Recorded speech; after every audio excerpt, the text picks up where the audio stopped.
Welcome to Hurrdat Sports Live. Philadelphia bump Martone and Barkey. Jarvis Lowe's scores! To tie it at 2.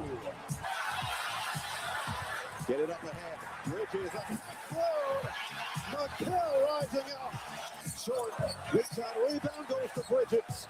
3 seconds left. Brunson got it. Jalen Brunson with the last 11 for New York ends the first half with a bang. Line drive, base hit right field. Trying to score another one. Abreu rounding. Here's the throw. Is cut off. Another run scores. 5-2 Boston. Meyer with his second hit. It has been a hit parade in the 7th inning. And that is blasted to right. There's a home run on his bobble night. A blazing bat home run on a blazing bat bobblehead night. And the pitch. High drive, right center field, going back to Barris. It is high, it is far, it is gone. Aaron Judge, a Judgian blast. Here comes the Judge. Good morning. Welcome in Hurrdat Sports Live, presented by NextGen Male Medical. That's DB. I'm Ravi Lulla here at Hurrdat Sports HQ. What's up, DB? I'm just here so I actually can afford. I'm just here so I don't get fined. So I can afford a fine. Who's fining you? What are you getting fined for? I don't think literally anybody, but okay, that's good.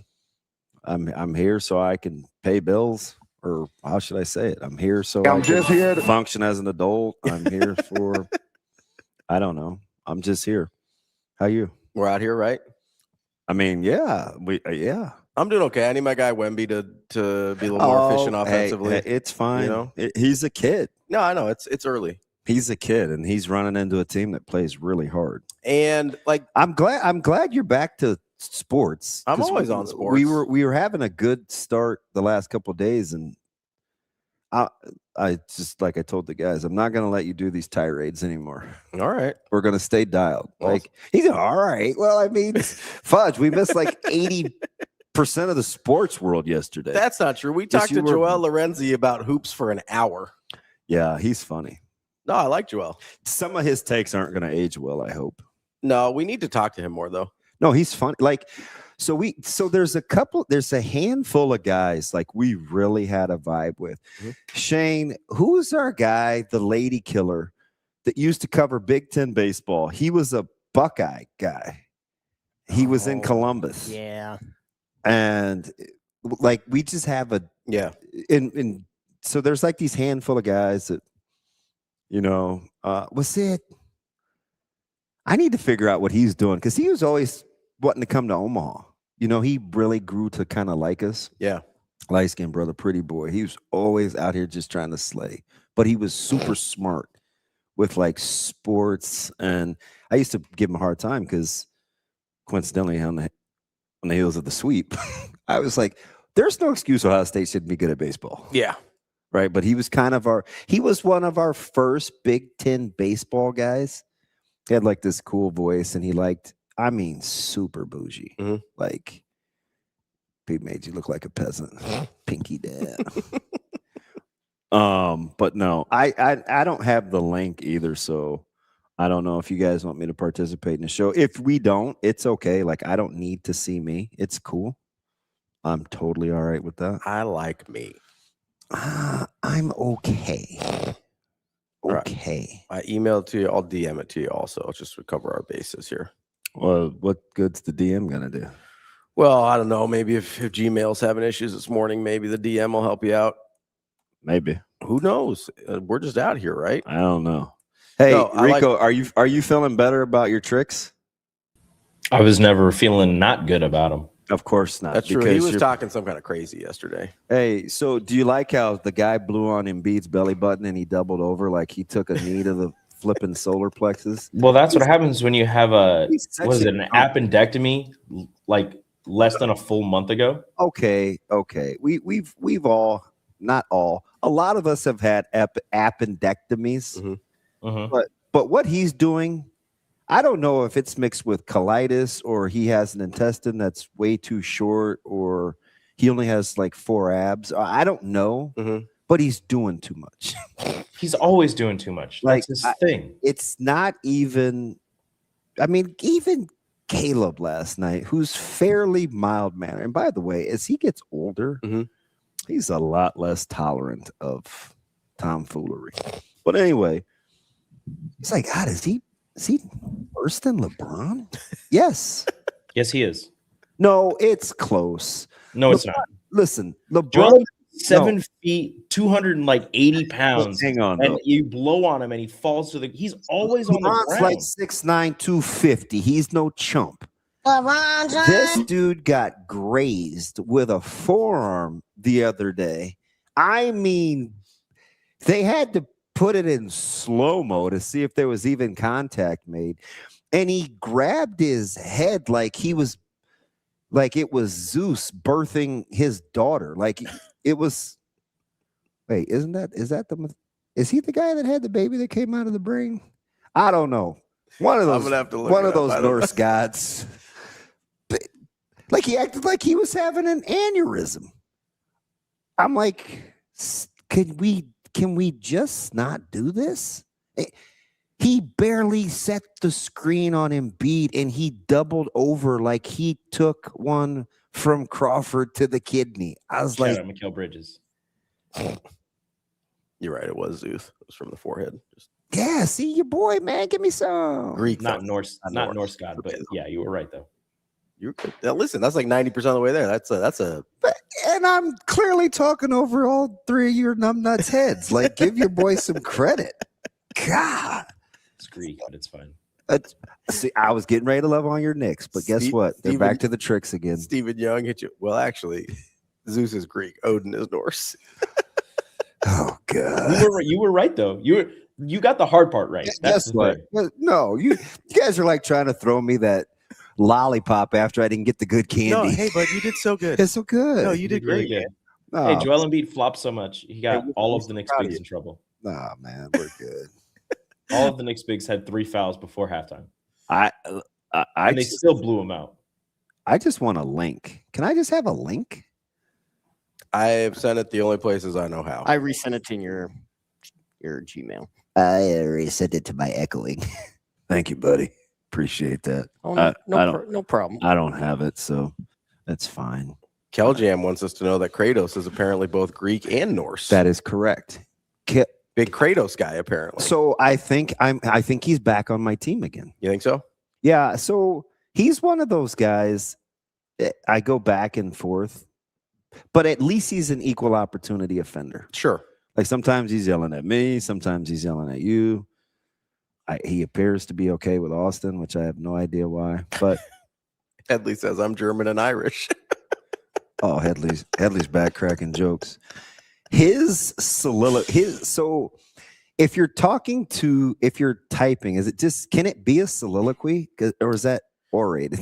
I think his meltdown over Apple versus Samsung was a gem. Keljam. I mean, an absolute. It's my favorite because it's how I talk. I mostly skipped it. I'm going to be honest with you. It's exactly what I would do.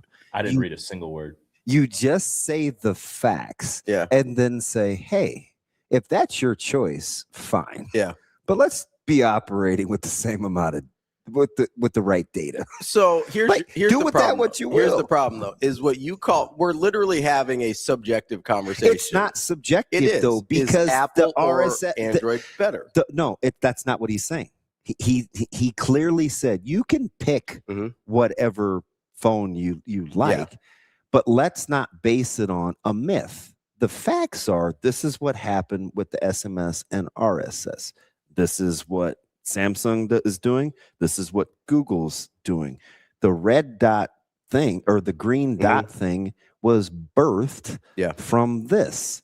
This was, so they went back and they did this. A lot of people don't know that. But since a lot of people have Apple, it's Android people are the outcasts because we screw up the chats. That wasn't the conversation. It was exactly the conversation. The conversation started. No. Which is easier to use. No, that's where the conversation started. So the conversation actually birthed months ago. Yeah.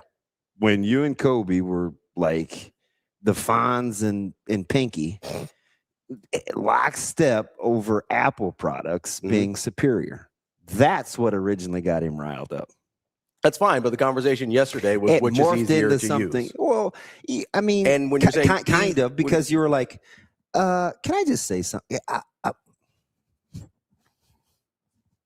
I'm just going to say this.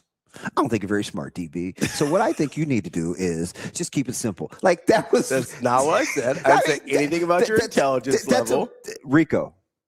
I didn't say anything about your intelligence level. He just wants to talk about Mikal Bridges. I said that with your sometimes struggles with technology, that doesn't mean you're not smart in a lot of other ways. Yeah, it's whatever. There's things I'm dumb about. I can't cook.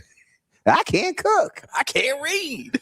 Or fix things. I know, yeah. See, and or not grind axes. And Keljam even said that he thought Apple, despite his feelings on Apple versus Android, thought it might be better for you. Yeah, well, that's fine. I liked how he laid out the discussion. I'm not arguing any of that. That's why I think it's very clear. Mm-hmm.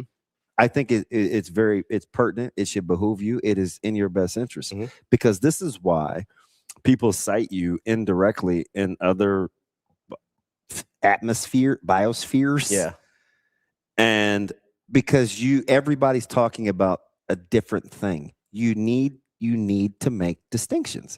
If you would have made distinctions, then it wouldn't have gone so poorly. Like we have one guy about as non-credible as it comes talking about something that you said, and he's arguing a straw man. So I was like, don't entertain that. But no, bird crumb, bird crumb, bird crumb, bird crumb. And you're just like, peck, peck, peck. I'm just trying to help out. And we missed softball yesterday. We missed baseball yesterday. Baseball missed baseball yesterday too, so I don't know. Which, by the way, we got Handles today. Yeah. He's been busy. We got Nick Handley today at 8:00. We'll talk about baseball. So did anybody else interview Ronda Rivell last week, or is that just us? Oh, okay. Surly Robbie's good, Robbie. Surly Robbie's like good, a lot Robbie. of people are missing softball a lot more than we are. They swept. They clinched the outright Big Ten title. I like him. Like, see, you know what I mean? I'm helping Robbie. It's a great job interviewing this tyrant. It's a great job interviewing Ronda last week, but when they came home with the trophy, you were talking about other people talking about other sports instead of maybe the sweep. What I'm trying to do is I'm trying to help back out. with the trophy. You guys know how much I like the state, right? And Omaha and the state in general. But pink shoes. What I'm trying to do, I'll take these off and show everybody in a minute here. Those are nice shoes. I got the Iversons in the white and pink. So this is gonna be surly. What I'm just trying to help out because it seems like everybody else in the state, just judging by what's happened basically since the Rule interview, so about 3 weeks now, is that everybody else in the state's having a real hard time coming up with content. So I'm trying to help them by providing it for them because it's off season. There's a lot. Hey, what Rodney King say? Can we all just get along? Like not help. Sweet baby Jesus, help me. Oh wait, no, can we all just get along? Everybody love everybody. ELE. Have a damn link. We'll get you the link in the break. This might be a you problem at this point. I don't know. I sent it. Shane sent it. I don't know. Do you want me to send it? Yeah, you send it to. You send it to your email. What do you want me to send it to? I don't know. Well, then how am I going to send it? Headache. You can send it to. I don't really need it, to be honest. I'll DM it to you again. DMing doesn't do me any good. You want me to send it to you in Teams? I'm just looking for options. Yeah, DM it to me. Ass face. God. This is going to be a very. What did I do? It's going to be a very explosive show. What do you mean? It's fine if we all don't get along. I mean, shows have functioned for a long time without people getting along. Yeah. I sent it to your Hurrdat email. All right. That's cool. Famously, Mike and the Mad Dog didn't speak off air for years. Yeah. Did they answer the phone in the daytime? Oh, you didn't call me yesterday. Well, I just asked. Golly, man. Sometimes I feel like I'm at home. What was the comment? That I don't answer the phone during the daytime. It was a question. Did I answer the phone I answered in over the day, weekend. and you said you didn't call me. That doesn't have anything to do with the question I asked. Well, you would have to call me in order for me to answer a phone call. Oh my God. Is that not correct? Sure. Sure.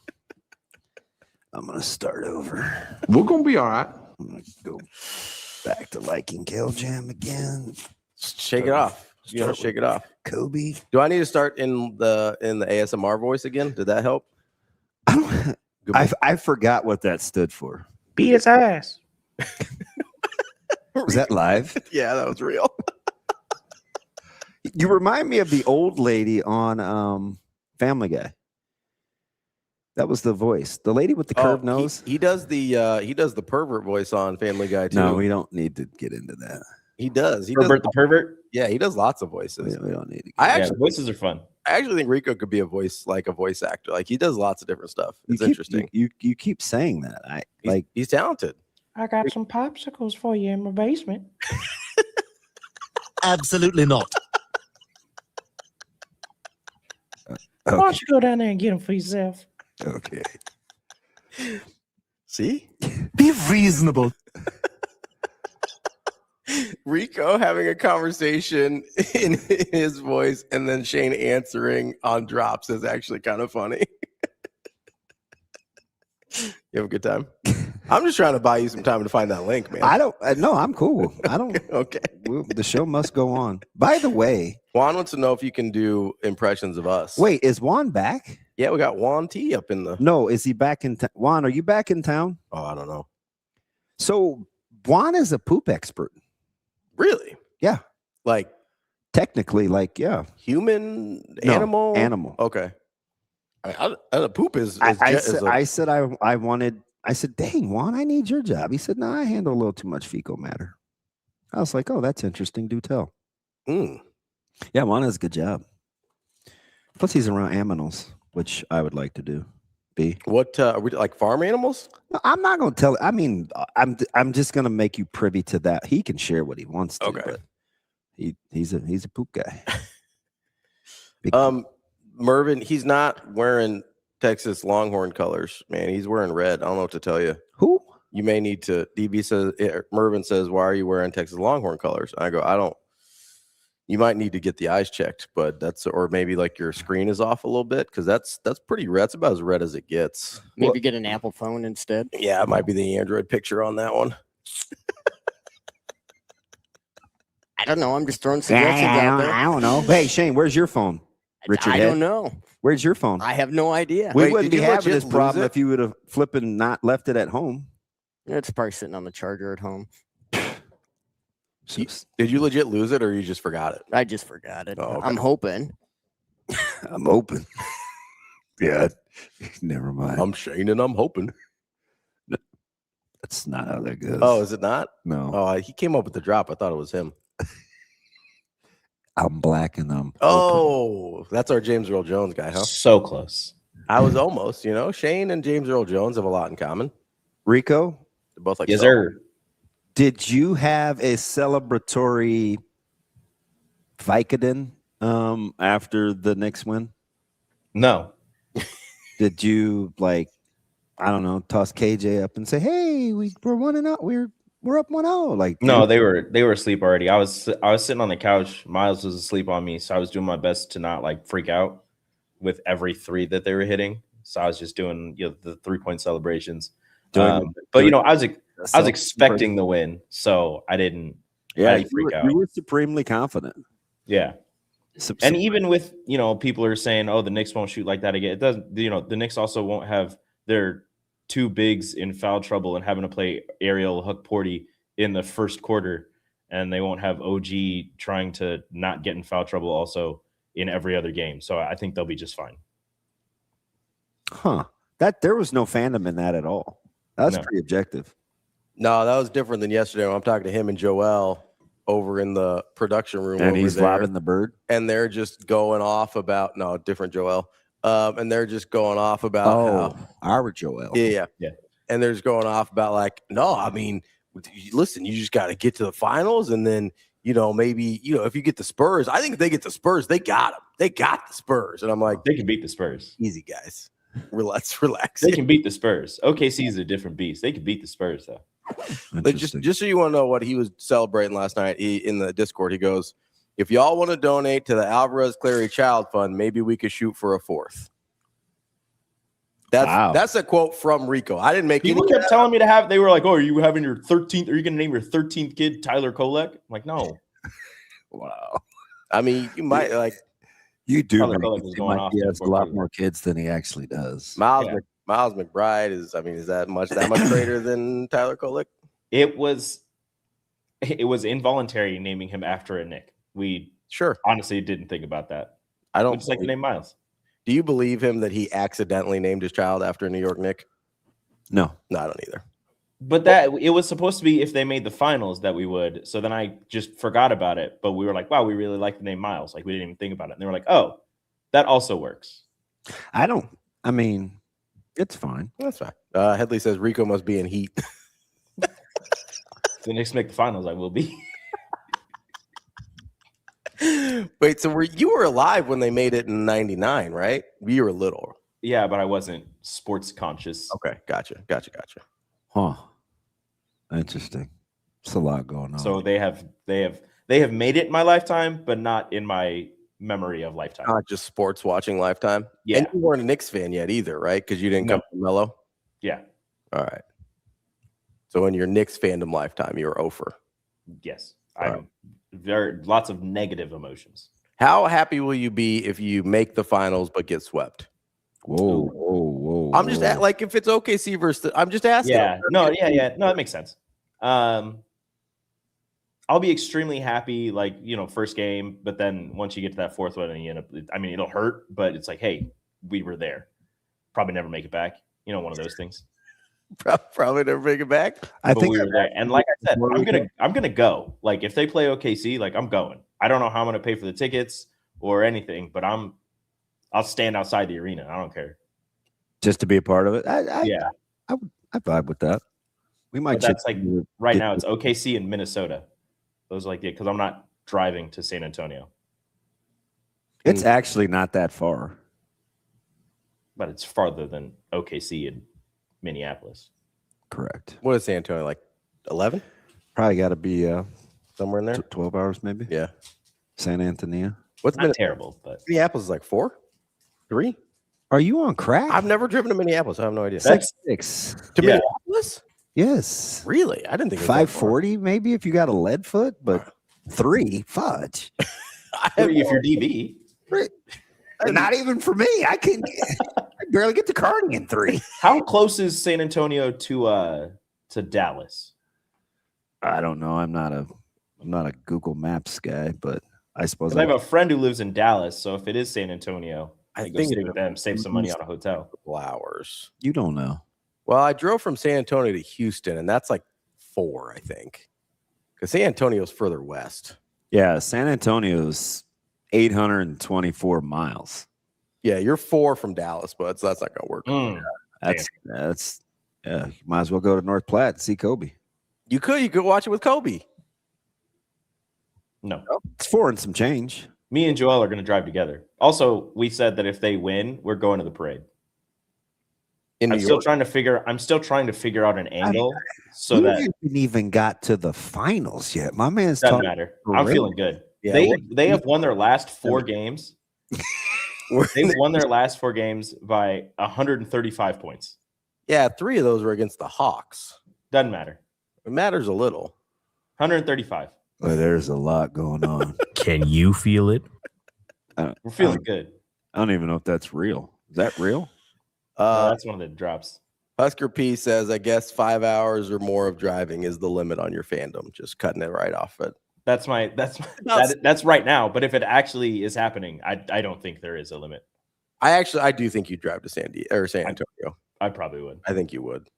The tough one is, which is not going to happen if LA makes it. I have a friend who lives in LA, but like, there's no way I'm going to a game there because the tickets are going to be the second most expensive behind a ticket to Madison Square Garden for the finals. Like that's just going to be ridiculous. Yeah, I don't know. I appreciate the optimistic, projecting here. I booked some in 2021 was not a good Red Sox team. I booked some hotels in Boston just in case because they were up like 2-1 on the Rays. I think it was the Rays on the Astros. And I was like, listen, I got to have a place to stay just in case they make it. We're doing this. Yeah, and then they lost 3 consecutive games, and I had to cancel those hotels. Hey, they made the Eastern Conference Finals last year. What? They did. Yeah, I know. Yeah. I was just trying to follow along with the story, and I was like, wait a minute. They didn't make. Oh. Yeah, they went up 2-1, and I was like, yeah, okay. I was like, I knew the Astros were better, but I was like, hey, they got a shot here. Let's make some arrangements. Astros were a freaking menace. Yeah, and banging on trash cans. Listen, they were better. I don't like it is what like the trash cans are. They were better than the Red Sox. The Red Sox weren't very good here, but they got their booties kicked last night. No, it's like there's no kind of assume that's every night now. It's sort of just what we're doing. Well, it's the Dodgers. There's nobody scary left in the way until you get to the West. So we're sitting pretty in New York. Wow. Let's go ahead and just chalking, huh, Rico? Yeah. All right. We're ready. I am ready to get my heart broken. I am on this high right now, and I'm staying up there. You were on the scariest team in the East as the Sixers. Should he be scared of the healthy Sixers still? Yeah. I mean, it's going to go 6. I think 6 is an appropriate number. Yeah, I just don't. Again, sure, you cannot trust. Try to send it to my Gmail again, whomever. You cannot trust Embiid's health, and he's miserable to watch. And I hope he stops faking at some point. But the Knicks aren't any sort of like, oh, they give me peace and comfort. You know what I mean? Like, I don't see that either. The way they're playing defense, it does. Well, like they're obviously not going to shoot like that in game 2, or like they're not going to shoot like that probably again in this series. But the way that they play defense, the way they force turnovers and run on the break, like that makes me feel good. It's like it's kind of like Nebraska's defense. Not exactly, but like just the way turning defense into offense, it makes me feel good. Is the quarterback hurt? What's up? Nothing. I didn't hear you. I see what you did there. It's unnecessary. Can you say that one more time? I asked out loud if you said that it's like Nebraska's defense, and I said, well, was the quarterback hurt? Because well, the Sixers quarterback was hurt. Yeah. No, I know. Yeah. You got Twitch? You okay, man? I'm sorry. What? You got a little Twitch? You like? you got a little crick in the neck. You got a little like? Do we need got a little shoulder cramp or something? We need to get that all worked out for you. Well, you know what happens? The guy who's passing the ball, if he gets hurt a little bit, then all of a sudden you can't tackle. Do you know how uncomfortable that was for me yesterday? Because I typically want to support him, but I was like, this might be the most nonsensical thing I've ever heard. I couldn't help it. You could say it. You had some people look at me and say, DB, you're a dummy. I mean, you do say it like twice a week, but yeah, normally in jest. Not actually. Normally it's when you're like like laying down on the floor or something. I'm like, hey, what's going on here, bud? I am now confused. Yeah. On when Bud is a shot. I used to know. Foul? Now I'm not sure. You've been on such a warpath. It's like, am I safe? I might be in trouble. No, everybody's cool.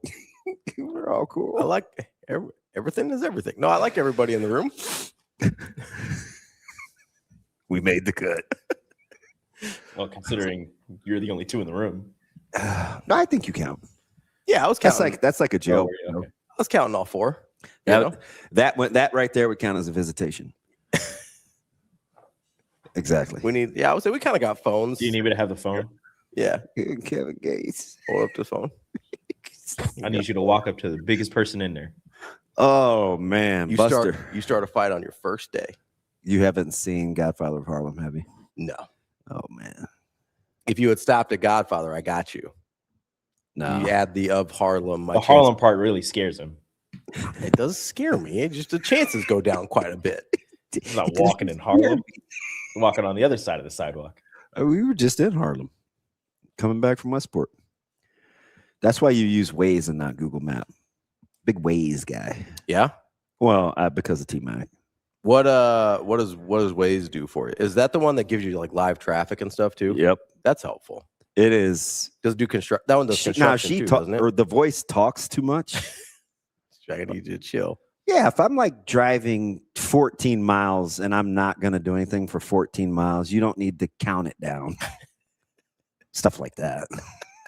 I mean, give me like a heads up at like, once I 10, 11, 12. No, that's too many, Shane. If once I get to like, I don't know, like 4. Am I the only one that struggles with the graphics being so delayed on like a multi-street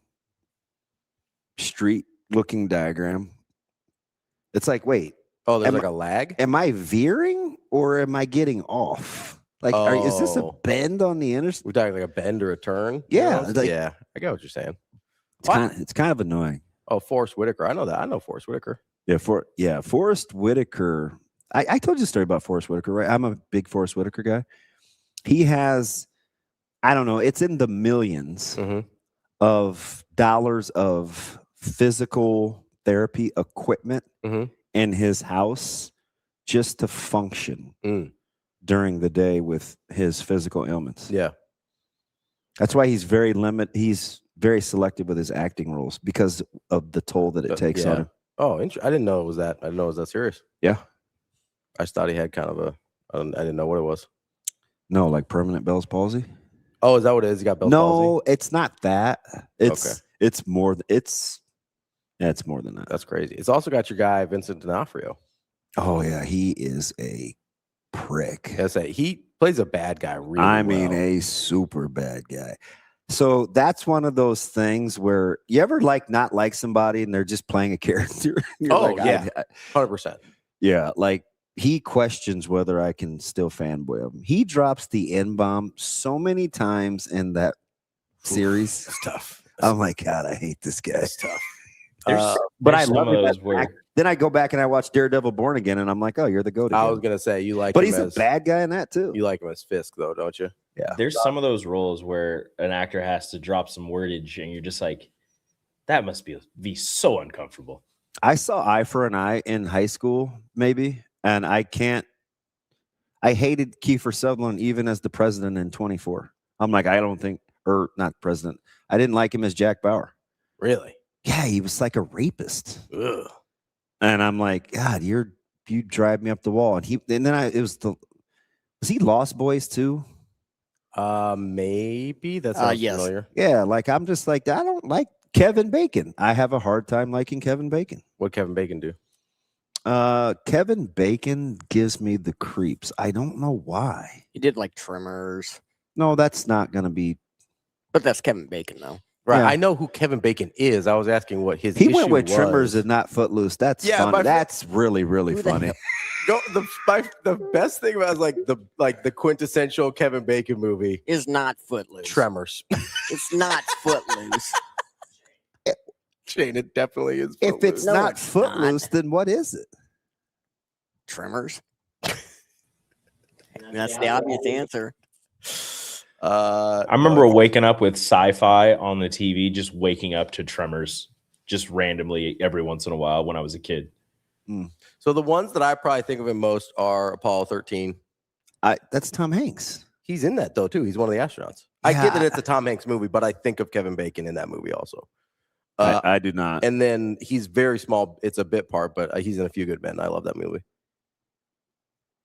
He's the opposing lawyer. Yeah, but Footloose is his movie. We understand, Hollow Man's a better movie than that.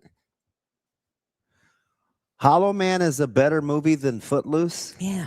Look and see what it's grossed, numbnuts. I don't care what it's grossed. Shane, normally, I'm going to defend you because producers stand together, but you're wrong on this one. That's a bad take. And I'm probably one of the few in this room that's actually seen Hollow Man. Both of them. Like even the remake I sat through, but which is much darker than the first one, even though, again, he taking people's bodies that don't belong to him. You need to knock that off, Kevin Bacon. Like, just chill. It's like it's not yours. Hollow Man has a 25% rating on Rotten Tomato. Is that I can't remember That's how it very goes. bad. Yeah, That's it's very not bad. a good movie. Yeah. This dude went to Tremors. Tremors is hilarious. That movie's solid. But you fast forwarded to A Few Good Men, which was like a good 15 years later. It's spun Or like 10. it's spun like 6 sequels. So never mind. It's all right. How many Footloose sequels are there? Is that what we're measuring quality by How now? do you make a sequel to Footloose? Now it's a town that only dances. You find another town that won't let you dance. He's a barnstormer to town that won't let you dance. He's the Savannah Bananas of dance. He's just going around. So aren't they? I have a question, Rico. Aren't the Savannah Bananas supposed to win more? I don't know. I don't think it's a Globetrotters thing. No, they're not. They just play. They're not like supposed to win. Because Texas is in their cheeks. They are. They hate. I don't. Calm down, Kevin Bacon.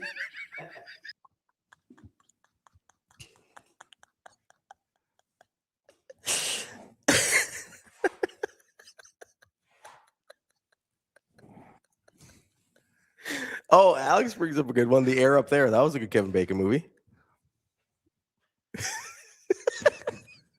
I'm just trying to change the subject, man.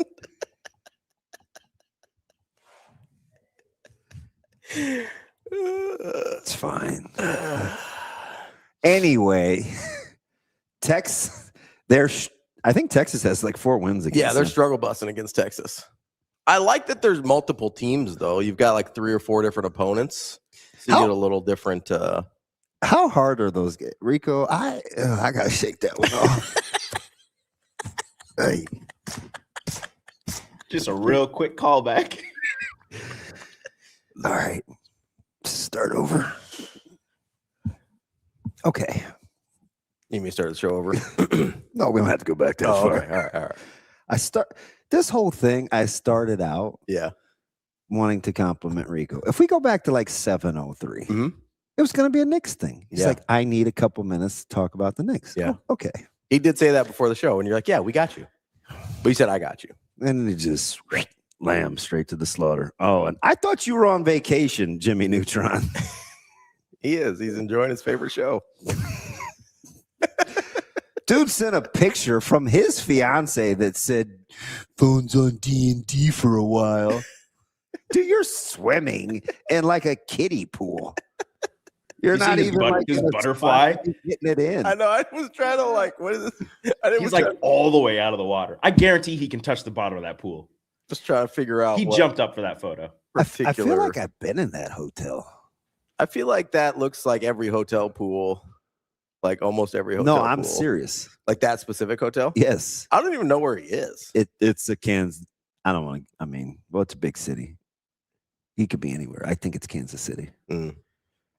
Neutron, are you in Kansas City? Oh, Phantom's back. What's up, crazy dude? Oh, yeah, he's been gone for a minute. My man is certifiable. I like all the nutty dudes. Austin is in Kansas City, but in the chat, it's not Austin. Brandon took over. Oh. He's just on his account? Yeah. I like Brandon too, though. Yeah, you're telling him how much of a Minnesota Vikings fan you are. Let's see, Madonna. Is that not accurate? Is that not the conversation that was had? I said, do you know I'm a closet Minnesota Vikings fan? I don't know about how big. Again, distinction. Big Kyler Murray guy. Big Kyler Murray guy. Little Minnesota Vikings guy. Kyler Murray is going to be sensational for the Vikings. Yeah, I mean, I think if anybody's going to be able to fix him, it's probably KOC. Fix him, he says. Guy's coming in with like an 88 QBR, and he's got to be fixed. Yep. Got to fix him. See if he can get him out to like, I don't know, 5'11".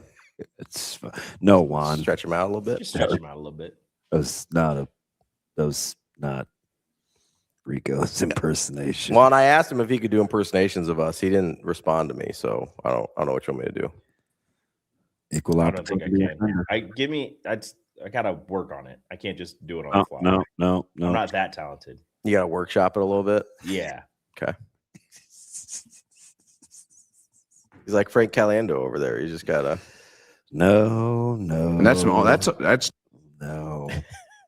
When's my next day? Shane, we off on Memorial Day? I've got to make it all the way to the 25th. I was planning on coming in. What are we gonna do on Memorial Day? Talk about although I memorialize Scott Frost. No. What about Memorial Day? Memorial Day is a great baseball day. You know, we got that whole week off coming up in July. Major League Baseball. All gas, no brakes, baby. Let's go. Come on.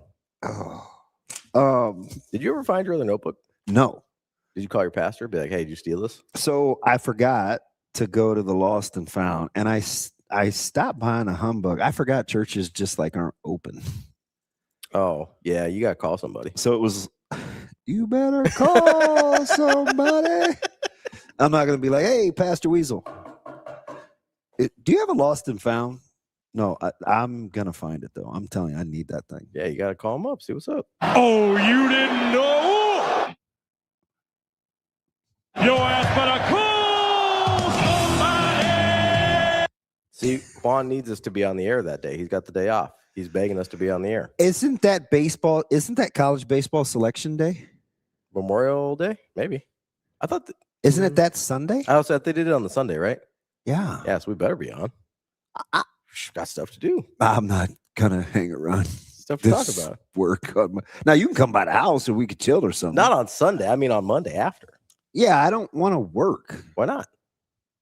You can take the rest of the day off. You're done at 10. You got plenty of time left. No, there's prep and I have to pay attention and no. All right. No. Bring some 818. We'll sit outside. I said, hey, what's a lot up? less Hello. obstruction, a lot less things to, work around on my deck these days. That's true. How's that stuff just disappearing? You still got that Traeger?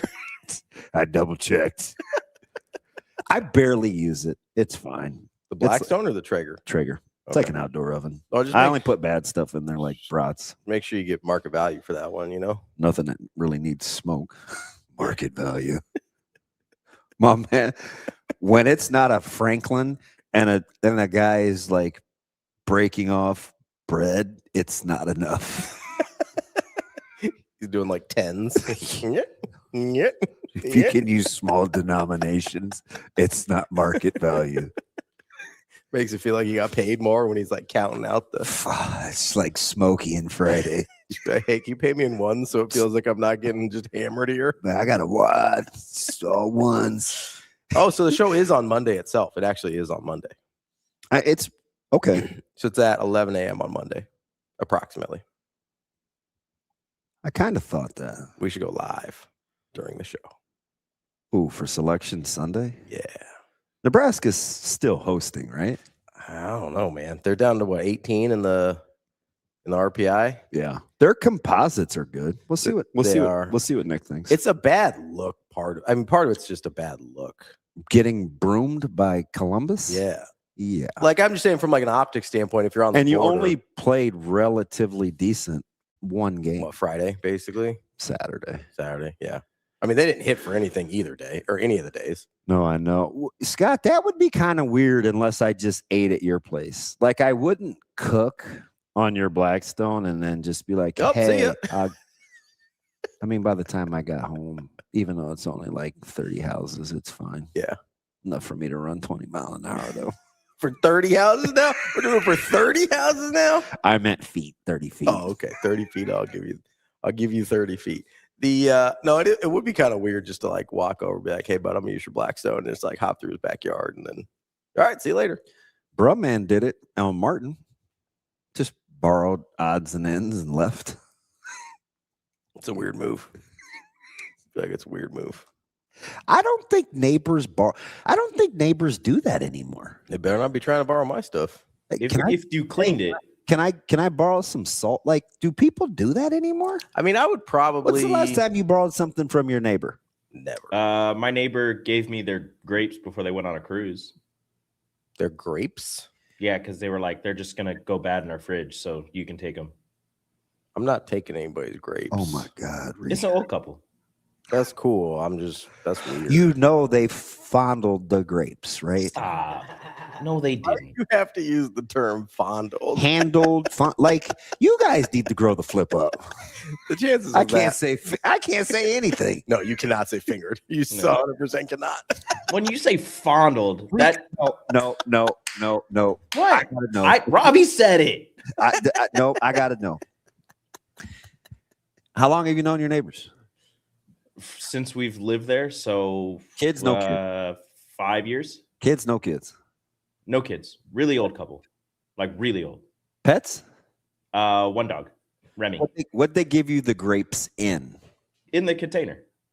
Like the plastic bag? Not a bag, the plastic container. Like the clamshell container thing from the store? Yeah. Grapes don't come in that. Raspberries and cranberries. You can get them in that. You can get them At off Sam's Club. They do. Oh, so they were in bulk. Yeah, there's a lot of grapes. That's why they were like they're gonna go bad. Like I'm pretty sure those were like scooped out by the old people, or by, I don't know if they're still in the thing. Maybe you're okay. They're still on the vine. Branch. I mean, good on you. I just no. So this is where. Hey man, you want my leftover cherries? I gotta go. We've given them cookies. They've given us cookies and like brownies. The Oh, lady, she made a blanket for Miles when he was born. Oh, that's cool. Yeah, I just don't know if I'm eating a finger food that was at my neighbor's. Oh, what kind of food? One you eat with your hands. I'm just kidding. God, I hate you guys. So, like, if your neighbor brought you wings, I can't tell. You can't because I like to kind of stay cool. I'm like 180 over 120. The blood pressure getting up a little bit. Like, all right, let's down to summer. Let's simmer down. Eating his neighbor's old grapes. How is that a problem? It's not. It probably says more about me, but that's just not what I expected. So that's where you draw. That's where you draw the line for neighbors helping neighbors. But like if they gave you like a cup of sugar. I just don't. I don't think people feel comfortable anymore doing that. Feel like I'd be more now. The backstory. Hey, can I borrow some flour? I would. Don't you think your neighbors are going to be like? I'd be more sus about the to grapes. I'd be more sus about the flowers or sugar because the grapes are like self-contained. If I'm just like, hey, can I have a cup of flour, and they go in, like scoop it out, and it's like, here you go. Like that's weirder to me because it's not like in a container. Is weirder a word? Weirder is a word, right? Weirder is a word. Yes. I don't. Hey, I have some blueberries. We're going on vacation. You want these? I think it helps that they have an established relationship of exchanging items. No, that I get it. That helps. And they're older. They're probably looking out for the young spry couple. If it was just like I have never exchanged items with either of my direct neighbors. Like I say hi to them, I wave. I'm like, hey, what's up? But we've never like traded things. So if all of a sudden they were like, hey, would you like this stuff? I'd be like, what's happening here? You trying to poison me? Like if our across the street neighbor was like, hey, we have some food. Do you want some? I'd be like, no. That's okay, but no. That's different. I don't know why I'm hung up on this. So is it just the fact that it's grapes? It's kind of a weird thing. Is it like a food specific issue? Would it be any like would strawberries be a problem? So what is it like Ethel and Tom? Like what's the couple? Who's the couple? Bill and Emma. Okay, Bill and Emma. So Bill and Emma are like, hey, Damon, we're getting ready to go. We have half a rotisserie chicken left. Do you guys want that? Big difference. You can wash. Yeah, that's weird. I would have said no to that. Wash grapes, right? Like that's pretty routine to wash grapes. Just playing hypotheticals in my head. So no, I get it, but like rotisserie chicken to me would be a no. But grapes is a yes. Yeah, because you can wash them. You can wash grapes. You can wash strawberries or like any of those fruits you wash anyway. Hey, we've got. But if it's like a cooked rotisserie chicken, like you can't wash that chicken. We have off. some leftover potato casserole. We don't want to throw it out. Yeah. Like, where do you draw the line? I think on stuff that's already cooked. Yeah, like pre-cooked stuff. I'm not taking that. Like it's like, oh, we made this, and I don't know. I think grapes just threw me. I was like, that's not what I expected. Like if somebody brought you like a bushel of apples and was like, hey, we have these. We're going to be gone for like a month. Do you want them? Yeah, I'd knock those off. Amazing Daniel says a neighbor asked to borrow ketchup once. I told him we didn't have any. I think he thought I was lying, and he always looked at me weird after that. Yeah, that's his hot take. They're out on ketchup. That's a weird ask. It is like, hey man, you got any ketchup? No, it's not. I think it's weirder to ask than it is to just volunteer stuff. I could see you've got this fire plate of whatever you use ketchup with. I don't like it. So Zoe's got chicken fries or nuggets and they're hot. Yeah. Like I could say, hey, I don't even know our neighbors' names. Damn. What did I borrow from Lupe? Lupe's a guy I would borrow something So that's from. what I was gonna say. Like, but it was borrowing like tools. It was a tool. So I feel like I wouldn't go ask. Lupe is like my guy, and I wouldn't even be like, hey, Lupe, I'm parched. Can I have some tequila? And that's like my dude. Yeah. Like he helped me change a tire. I feel like you'd take stuff from Scott or Lupe. Yeah. I don't know if you'd ask for stuff, but you'd take it if they brought you something. Yeah. If I saw probably. And it doesn't sound like you know Scott. I mean, you know him now, but there was a point where you didn't know Scott that much better than Rico knows. Well, I had seen Scott a lot longer than I had seen Lupe. Lupe was just the first to speak. Yeah. And I don't know what made me speak to Scott, but it was just on a random morning. I was like, I got to stop honking at you guys without you knowing who this is. That is the funniest part of that whole That's thing. exactly the first thing that I said to him. I was like, hey, I'm not trying to be weird. I know I honk at you guys every day. I just want you to know I'm motivated by seeing you guys. Seeing you walk every day. And he didn't believe it was me. And he like, yeah. I was like, my dude. Boys ever since. Oh, Scott's cool. I like Scott. No, it's super good. Run into him a couple times. I got to say this. All right. So I went to Costco real quick. This is real quick. Okay. We got to get back to sports at some point. Well, we got Nick coming up next. We'll be all right. So I go in this, when you go to those big, what would you call those stores? The warehouse stores? Warehouse stores. Do you go the same direction most of the time? Mm-hmm. You go the same way. Yep. Suave, do you go to warehouse stores? Yes. Okay. So I want you to keep that in mind because I hope that's what this was. Okay. So your boy comes in, he's by himself, he's got his cart, beep, scans it. Just need a couple things, right? So I always go left. Past the TVs, I go straight down the straightest straightaway. But I always go behind because the phone people are the next way down. Yeah. And I don't want to pass them. Because you don't want them to be like, hey, I don't want them to say anything. Okay. So I'm heading straight down the store, and my man's got a dolly and a little loader thing. And he looked dead at me. God's my witness yesterday, and he goes, hey, we moved the vodka. It's on the other end.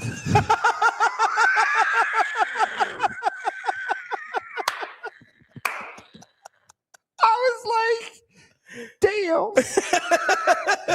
I wasn't even going for that this time. My man just called you out. So my dumb butt, it was so funny. I U-turned my cart and went and got some.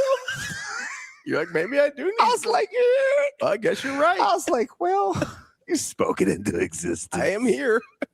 Either he knows you that well, or I'm tripping off of. I was like, what is going on? Have you seen him before? Yeah, I see him all the time. Okay, yeah. Okay. But it's not always over there. No, but like you have it in the cart. Yeah. He's just like, you know what I mean? Like he just sees it. Because those bottles are He works there. He's busy. He ain't worried about what I'm doing. At least I don't think. So I'm so traumatized. Legit traumatized this time, TK. I'm like, fudge, man. Like, I gotta be better. I mean, like, I'm going down aisles I never even go down. I'm like, well, who needs chia? Like, I'm in the coffee aisle. I'm just trying to throw myself for a loop, right? You know, that's how I think too. Yeah. You're like, nah, I gotta mix it up a little bit. Yeah, I'm U-turning. I'm zigzagging around the vitamins and stuff. I'm just killing time. And not putting a single thing in your cart. Nope. I spent like $93 at Costco. That's like nothing. So Lucy works there, right? Mm-hmm. Like, that's my go-to. And I was like, she goes, oh, hey, DB, how you doing? You're like, you're hugging. She's like, hey, how you doing? I was like, I don't know. Like, I walked in. I'm like telling her a story so she can help me. You ever get your feelings hurt in a Costco? Oh, I don't know why I told you. That's a country song I'd listen to. I don't even know why I told you that. I mean, deadpan straight face. My man is working. Yeah, he's got like pallets. Oh, vodka's over there now. He's like, hey, we moved the vodka. It's over there now. It's either he knows you that well, or that's just a line he's been using on everybody. I just pray it's because he listens to the show or something. Because I think I mentioned Kirkland vodka being like Tito's. I'm trying to think of everything other than me having a problem. You should be like, no, we just have a lot of parties. He said, by the way, before you leave, I know what you want. Vodka's that way. Now, he could have said chicken salad, like anything. Yeah, but they hadn't moved the chicken salad. Got the new Chipotle chicken. Like, I mean, anything. He looks at you. He said, how many times does this dude have vodka in his car? I got to let him know. And listen, and kept it pushing, too. Like, went on about his business. You know what I like about that story? It sounded like he had zero judgment when he was telling you. He was just helping somebody out. He's like, hey, man, I got you. I don't know, man. Ain't got no problem. He said, it's getting warm out. Gotta make you on a party. I was like, golly. You feel some kind of way. I might not be able to go back here anymore. He's going to start buying his stuff at different places now. You know, I have to like switch it up. Start spreading it around town. He's like, I got to go give it to Costco. Oh, man. We'll be right back. We got Nick Handley talking a little Husker baseball coming up next.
I've always said that physically and just like talent-wise, this group is better than any team in the league, or at least as good. And so I think it's obvious, like we've seen some ups and downs this year, but I think it's really just getting our head in the right place and finding our confidence with this group.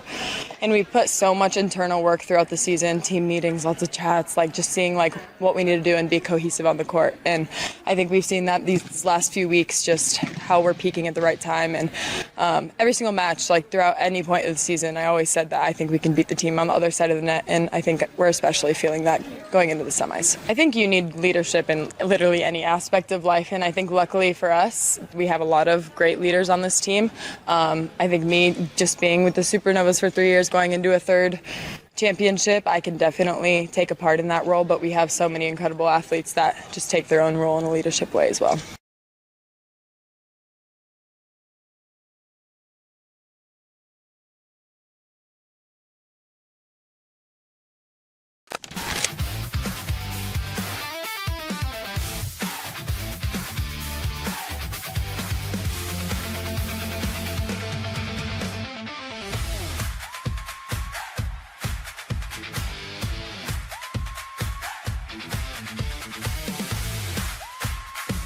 Well, let's get to some spring standouts.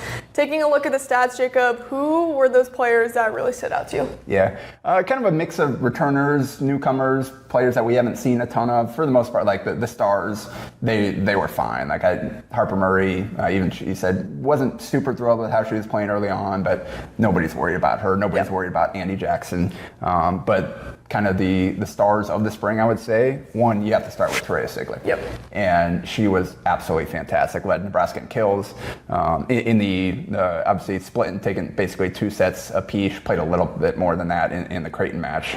Played a little bit in that last set, but in the 3 matches, average 3.63 kills a set on 521 hitting.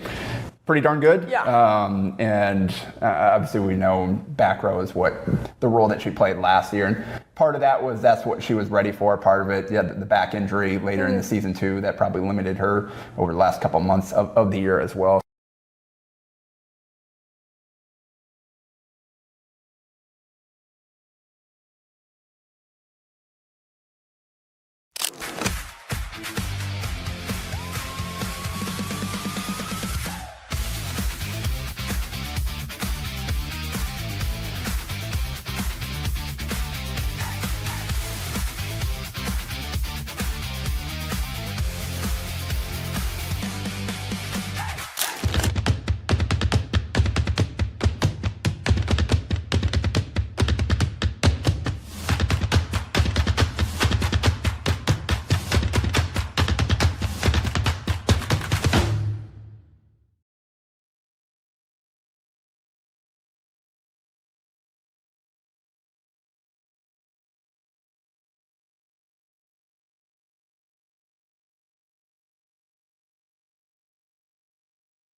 Welcome to Hurrdat Sports Live.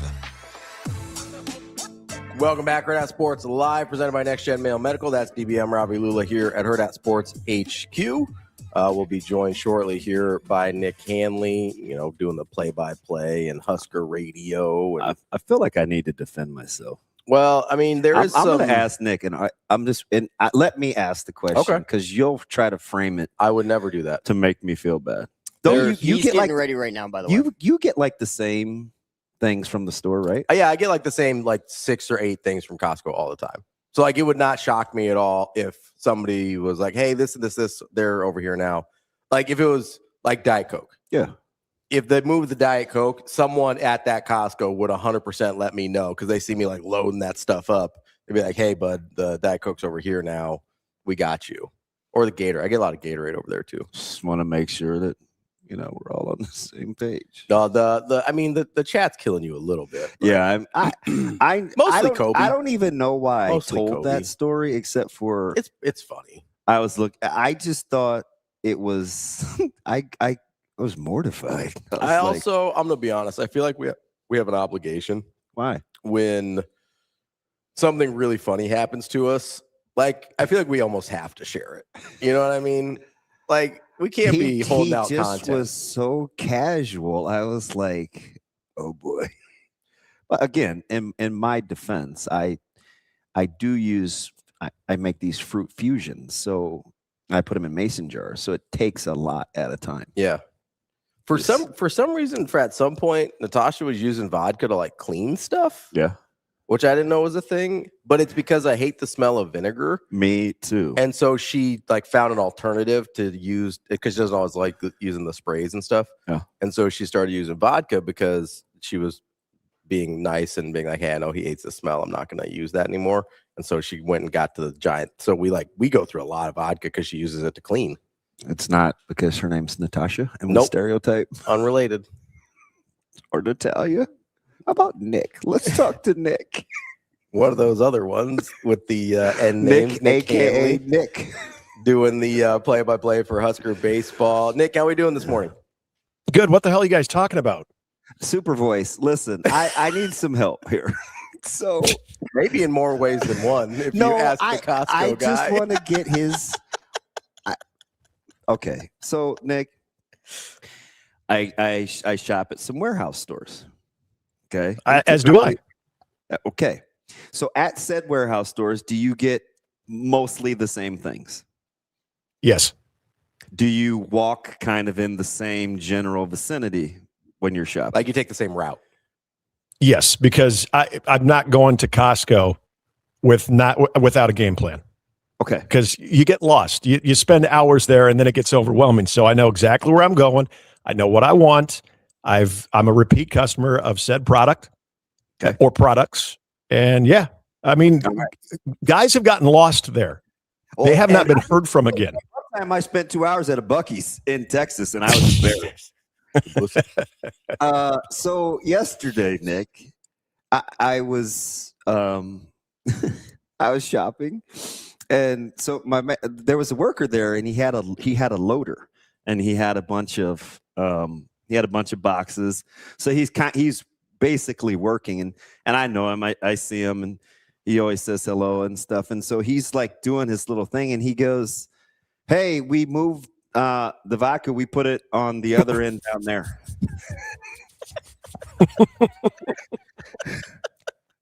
Nick, it wasn't like, oh, the protein balls are down there, or that fresh assorted fruit you like to get is over there. That double warehouse size handle of vodka, we went from north to south. Good for you. Oh, jeez.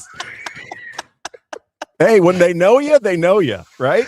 I was looking for a little assurance. Did you stop for a moment and just say, maybe I need to broaden my range of items that I get at said warehouse? Just the opposite. Oh, okay. You're like, no, I'm good. They know me. It's like when you go to a restaurant or you go to a bar and they know exactly what you're going to order, whether it's a favorite on the menu or your beverage of choice. They know you. So good for you. You go to a warehouse where they see thousands of people every day and they know the item of your choice. It doesn't matter what item it is. Good for you. Man, again, in my defense, it may seem like I get a lot, but I do fruit fusions, and I put them in big mason jars.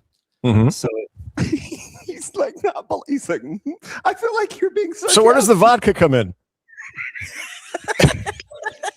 It fills the jar. Oh, okay.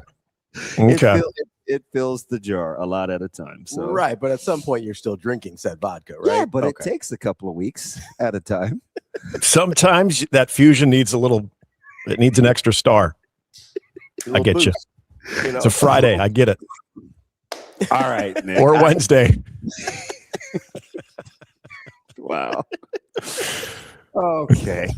You were supposed to help me. That didn't go the way I thought. Oh, okay. I'm sorry. It's all right. So I feel partly responsible. I'm not a big jinx guy, but we talked last week, and I was like, hey, short of just wetting the bed, like Nebraska's firmly locked in, right? Like this is a host team. We're going to avoid going to Lawrence and being a 2 or something debacle. And then Columbus happened. Yeah. What did happen in your opinion? I'm going to say the same thing, though. I was talking to somebody on Friday, and I said, hey, everyone's talking about winning these series, and you could become a regional host. Like, you feel like you're in the driver's seat.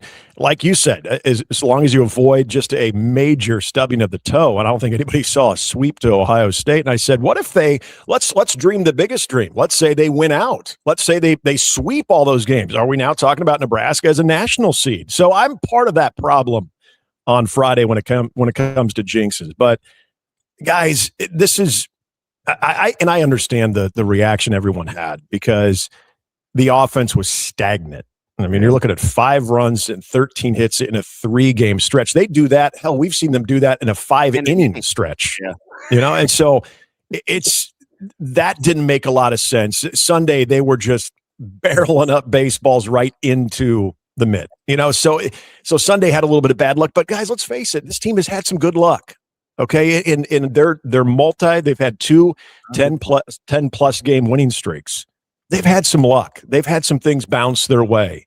I just think this was a weekend where, and it does start with that inability on Saturday and Sunday, especially to get length out of your starters. I thought Carson was great as a Friday night guy. He looked the part. You know, he didn't have the run support. When he has the run support in most of his wins, I mean, he's been lights out. And he still, even without that run support, I mean, he gave them a chance to win that game on Friday night. It didn't happen. I just look at this. This was a product of what you're seeing in college baseball as well, guys. We saw Florida State 2 weeks ago get swept by a Stanford team that RPI-wise was in a similar spot that Ohio State was. 2 weeks before that, we saw Virginia, who was ranked 10th in the country, get beat by an unranked Pitt team, and they got swept by them. We saw UCLA 3 weeks ago. Yeah. If you handle a bunt in the 9th inning, Sac State, I'm talking to you, if you handle a bunt, they win that series. They take down the top-ranked UCLA team. So there's volatility in college baseball. And I think a lot of what Nebraska has been on the receiving end of when it does come to just that, they're a good team. Okay. And I don't think I need to go into a diatribe of this is why I got to prove to everybody that they're a good team. They're a good team. They ran into a lot of that bad luck, the luck that they've had in some of those tight games where they've been able to find the answer. I mean, heck, they had it Tuesday against Kansas State. And I just think it was a wave of a weekend where they weren't getting that clutch hit and the inability to get a lead runner on. I think it happened 4 times in the entire series. I mean, that is something that Nebraska feeds off of. They get that lead man on, then all of a sudden someone gets plunked or they get a walk or you just get a ground ball with eyes, and all of a sudden you've got an inning set up. They just were never able to set up an inning. And there's also this, and you guys have both been in athletics, you're former athletes, you've coached, you know how this goes.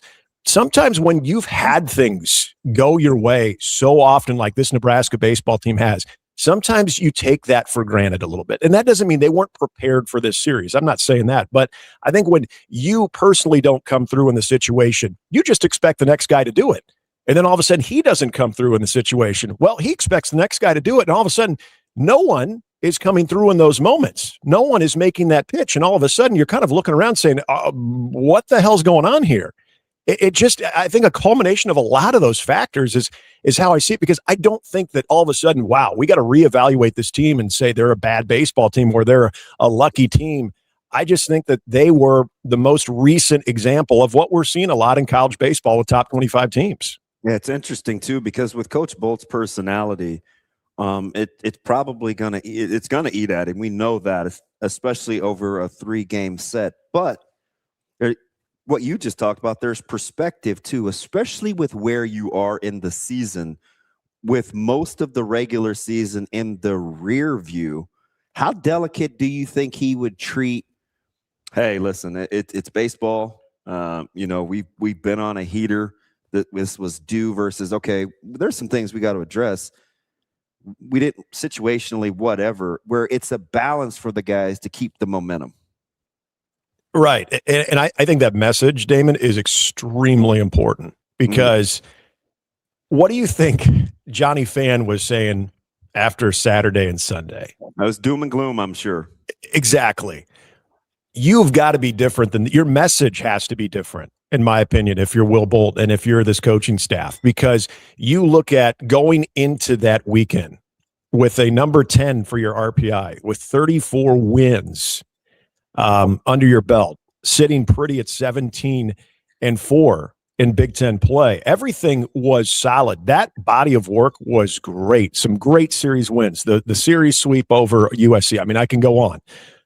The last thing I think you want to do is all of a sudden just MF the entire team and just light up their ass. Like, I don't think you do that, because I think they understand it more than anybody. They probably understand it more than the coaching staff of what the hell was this. And if you get someone that is just continuing to drive that point home, in my opinion, I think you lose them in that moment. So I think the message is this stays in Columbus. I think the message is, guys, you're good. Okay. I don't know what happened. You don't know what happened. Let's not dwell on it. You got a full week of preparation with finals on top of it for Iowa. You're going to be at home where you're 20-1. You got an Iowa team that nobody likes. All right, let's go after them. They're playing great baseball. They think they've got you. They think they've got you in the corner. You're vulnerable. You're in the fetal position in the corner over there. All right, let's go out and get him. Like, I just don't think there's anything you do as far as trying to belabor the point of how bad of a weekend that was. They had an entire flight home to think about that. So I think that message is we're a still pretty damn good baseball team. Let's go act like it next weekend. This thing is behind us. Let's not belabor the point. Y'all know what you did wrong. We all know the analytics, and they'll get into those with their meetings, with the hitters, with the pitchers. When they sit down with Will Bolt as the hitting instructor as well, when the pitchers sit down with Rob Childress, they'll go over those things of what didn't go well and what they need to fine tune. But as far as belaboring it and just totally getting into their chili, I don't think you need to do that. Nick, as you mentioned earlier, the length out of the starters is kind of a problem that you looked at as hey, that probably needs to get addressed or something that you hope they can correct before postseason. When you're looking at this Ohio State series, is there anything else where you go, hey, there is some of this that's just the randomness of baseball, especially college baseball in today's day and age? How much of it, or is there anything where you're like, hey, these are some things I'd like to see them kind of shore up or that give me concern throughout the rest of the season? Yeah, and I think you can't go through a series like that and just maybe all of a sudden look back at the last month and say, what doesn't seem fully connected right now? What isn't jiving right now? And for whatever reason, and gosh, he's been such a team player because he's handled just about every role, is Cooper Katsky right now. You look at not getting the length out of those starts. And, we were talking about this, mid-season, and we've talked about it so often that he had built that reputation of he's going to give up a few early in the game, but then all of a sudden he reestablishes himself. He settles back into a start, and before you know it, Cooper Katsky is on the mound in the 6th inning. Now all of a sudden you're seeing the bullpen scrambling in the 3rd inning. And so for me, that's something to keep an eye on of what's going on there, both physically and mentally with Cooper. He's an ultimate competitor. He's logged so many innings in college baseball. He has had complete games, in his career. He had a 7-inning performance this year as well. And going into that reshuffling, reshuffling 1.0, where he was your Friday guy, he was the guy going into that weekend rotation with the most length out of any of the starters, at least from a consistency standpoint. So whatever reason, he has not been able to get himself out. Pitches are laying a little bit more flat, and he hasn't had that ability to recover the way that he had before. And, some of that is probably competition too. I mean, he was able to recover maybe against offenses that were struggling a little bit more. And so maybe there's a little false sense of, okay, I'm good now, as opposed to, seeing that Ohio State offensive attack was impressive for a team that is around a 500 team. The way that they got after the baseball, that was as impressive as we have seen. You got to maybe compare that to what we saw in Eugene, Oregon. So this is where, again, the pitchability that you always hear talked about. Maybe when your stuff isn't on point, maybe not all 3 pitches are explosive and you're hitting spots. What's that pitchability factor? What's that ability to sort of outcompete? Maybe you're not going to blow anything by them, but you're going to do some weak contact. I think there's a little bit of that now with Cooper Katsky, which I'm kind of excited to see how he responds. He was able to pull himself back and reestablish himself against maybe some, subpar offenses. And now that he's faced some really good offenses and hasn't had that moment of it kind of re-clicking, now you can look at those types of hitters and say, okay, how do I now repurpose my pitches? How do I maybe rethink this? And the good news is he's got one of the best in the business overseeing that entire staff and Rob Childress. But definitely the Cooper Katsky role for me is something to watch because we haven't seen that length ever since he moved into the Friday role, and then he got bounced back to the Sunday this last weekend. He just hasn't had those same type of starts that we were accustomed to seeing him have. Now, you kind of referenced this early with kind of the situation with Iowa. And listen, it's Iowa, so that's always going to be a thing. And I think it's across, maybe not as intense in some sports, but it's across the majority of the sports. Do you like the opponent coming in, given the fact that, listen, a lot of guys are at home, done with their workouts. A lot of football guys back in Omaha yesterday. Like, do you like where it kind of sits with what's going on campus versus what's on the horizon coming off of Columbus? Do you like that, for lack of a better term, cocktail? You're going to meet out at Costco later on? No, fudge. No, I know what you're saying. I was trying to not say cocktail. I was gonna say concoction, then I was like, I'll just go with it. Yeah, just roll with it. I mean, I feel like it's a Tuesday theme, man. Cinco de Mayo, let's go. Tacos and tequila, baby. Exactly. Tequila holiday. Hey, my wife bought one of those big bottles of Sol that you're damn right that's going to be consumed tonight. Bless her heart. Let's go. I do like this situation that Nebraska's in. And the fact of the matter is, you play so much baseball, you get humbled. And let's call it what it is. That's exactly what happened to this team. They got humbled. They got humbled in a big way. They had a plane ride to think about it. They have a little bit of distraction this week with finals going on. And you're going to get your workout. It's going to be a little bit of I would think, a lighter week. And then you kind of ramp things up a little bit towards the end of the week, getting ready for that Iowa game. I don't know if this team looks at Iowa the way maybe the fans does. Like this particular group of baseball players looks at Iowa the way that maybe the fans just look at Iowa in general when it comes to Husker athletics. But I can tell you one thing that has their attention, and that's an Iowa team that can hit the ball very well, an Iowa team that can hit the ball very similar to what they saw from Ohio State. Gabe Mitchell, Caleb Wolf are really good players. This is an Iowa team that comes in with a 300-plus team batting average. So the challenges that Nebraska had last weekend and that they ultimately failed, they're going to have the same challenges, but they are going to have them at home.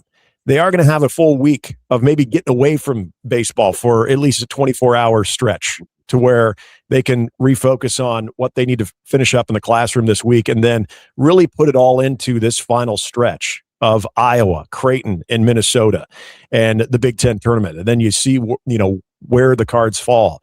I like this situation because, yeah, it's at home. They're 20-1 at Haymarket Park. We're finally, I think, knock on wood right now, that maybe with the exception of Sunday with some maybe chances of rain, that we're going to have great weekend weather for a rotation or for a weekend series over at Haymarket Park. I think that what Nebraska needs to do, what they need to atone for, and being around this team enough to still feel like this is a very confident group. It's a very veteran-laden group. It's a group that doesn't get maybe too caught up in the moment, whether it's good or bad. I think what they have in front of them, I do like this situation that they're in. I do like the fact that they did get smacked around a little bit this last weekend, and they got another team that thinks they're going to be able to do the same thing. And Rick Heller, I think there's a lot of respect for that Iowa baseball program because of what Rick Heller has been able to do, and he's got them playing some decent baseball right now. Good coach. Who do you trust for meaningful innings? Are we talking just as far high leverage innings right now? Yeah, because I think they're going to see more high leverage situations if we're talking high leverage. I know, and again, it was kind of a sorted mix this last weekend where, I mean, even Jay Sean is giving up the long ball, and he doesn't do that a whole heck of a lot. I still think, guys, Ty Horn coming in out of the bullpen has been a sight to behold. And the reason I bring that up, as a reliever, his strikeout to walk ratio is so impressive. He looks stronger. He does. And I don't know if think about this with Ty Horn. When you watch the pace that he pitches with, it's extremely quick.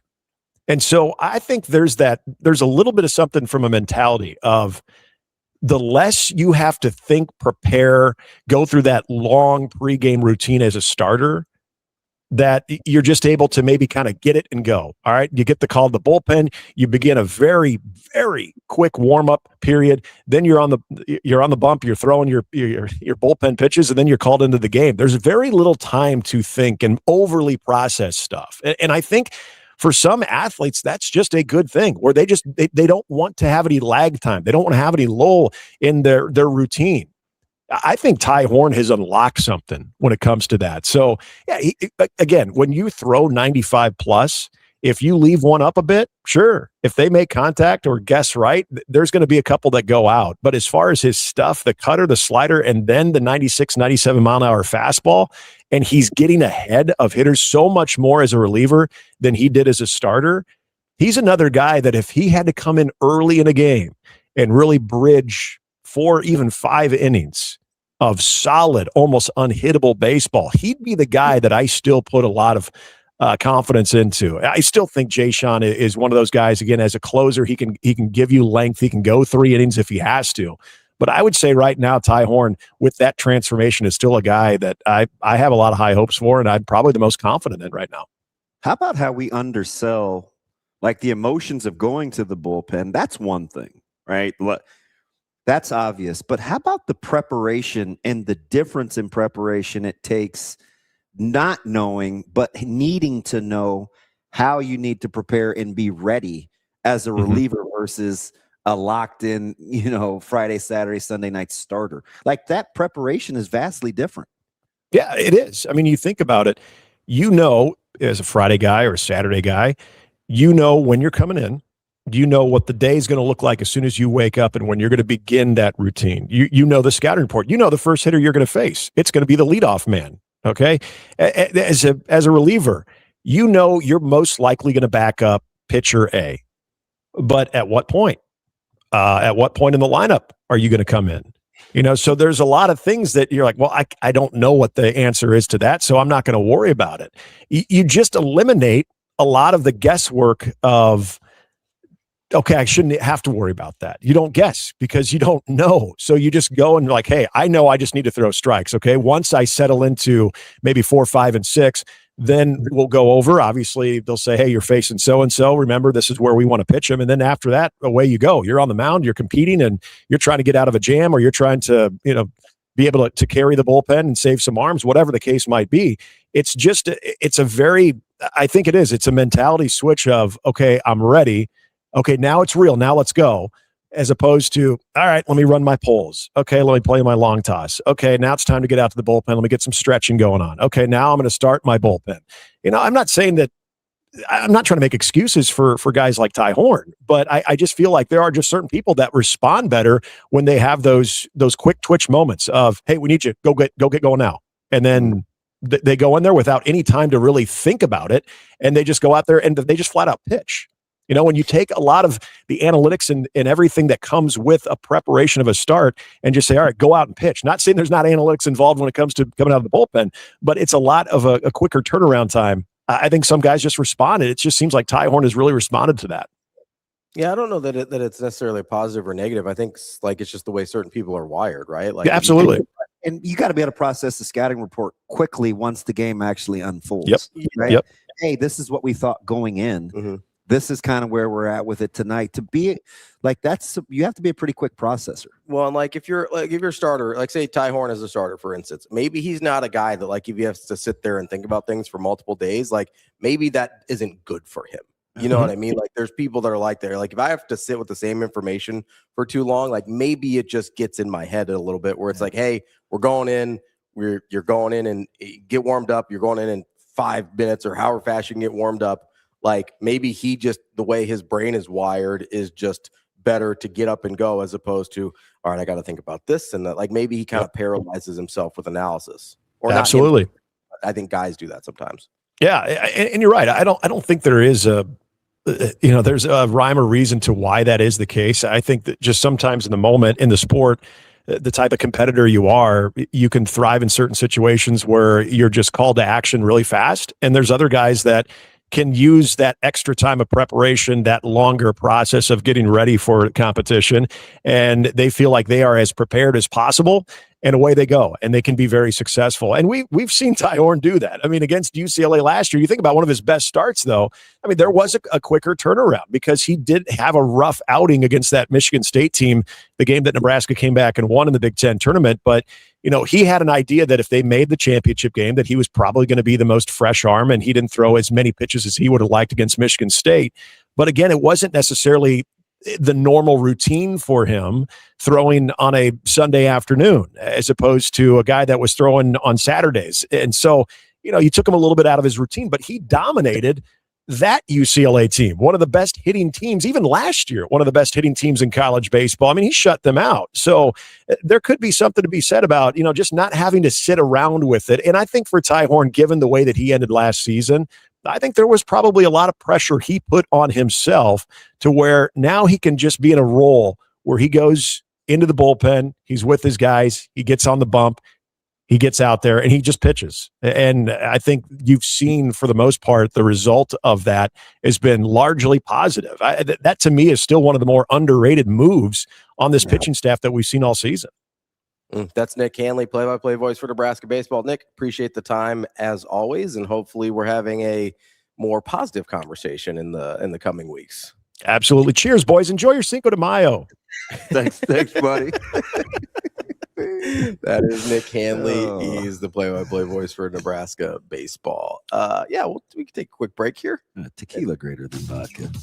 I was going to say, the funny thing is, I know vodka's not even your favorite. No, I just told the story. I knew I thought I was going to get a little more support, but it's fine. From who? Well, if a guy said, "Hey, man, the breakfast burritos are over there," like, you'd be like, "Oh, okay, yeah." Do you not understand the difference between breakfast burritos and vodka? Or one gets more calories during breakfast? Well, that's true. Yeah, you've got a 0-calorie drink. I've got a protein heavy breakfast. Like, what are we talking about? That's all I'm talking about. One's a clear liquid. One's a kind of tannish solid. Got you. A lot going on there. Okay, we'll be right back. More Hurrdat Sports Live.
I've always said that physically and just like talent-wise, this group is better than any team in the league, or at least as good. And so I think it's obvious, like we've seen some ups and downs this year, but I think it's really just getting our head in the right place and finding our confidence with this group.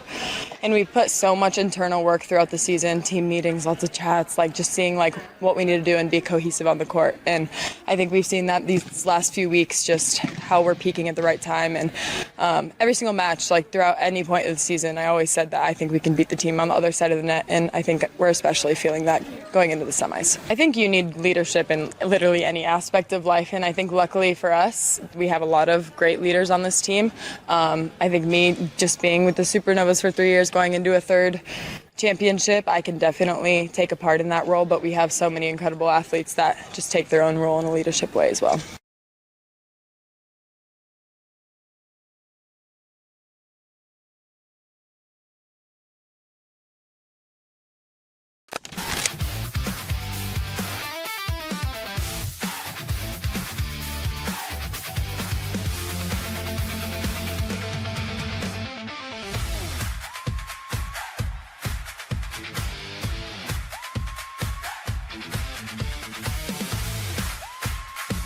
Well, let's get to some spring standouts. Taking a look at the stats, Jacob, who were those players that really stood out to you? Yeah, kind of a mix of returners, newcomers, players that we haven't seen a ton of. For the most part, like the stars, they were fine. Like Harper Murray, even she said, wasn't super thrilled with how she was playing early on, but nobody's worried about her. Nobody's worried about Andy Jackson. But kind of the stars of the spring, I would say. One, you have to start with Torreya Sigler. Yep. And she was absolutely fantastic. Led Nebraska in kills. In the obviously split and taken basically 2 sets apiece. She played a little bit more than that in the Creighton match. Played a little bit in that last set, but in the 3 matches, average 3.63 kills a set on .521 hitting. pretty darn good. Yeah. And obviously we know back row is what the role that she played last year. And part of that's what she was ready for. Part of it, the back injury later in the season too, that probably limited her over the last couple of months of the year as well.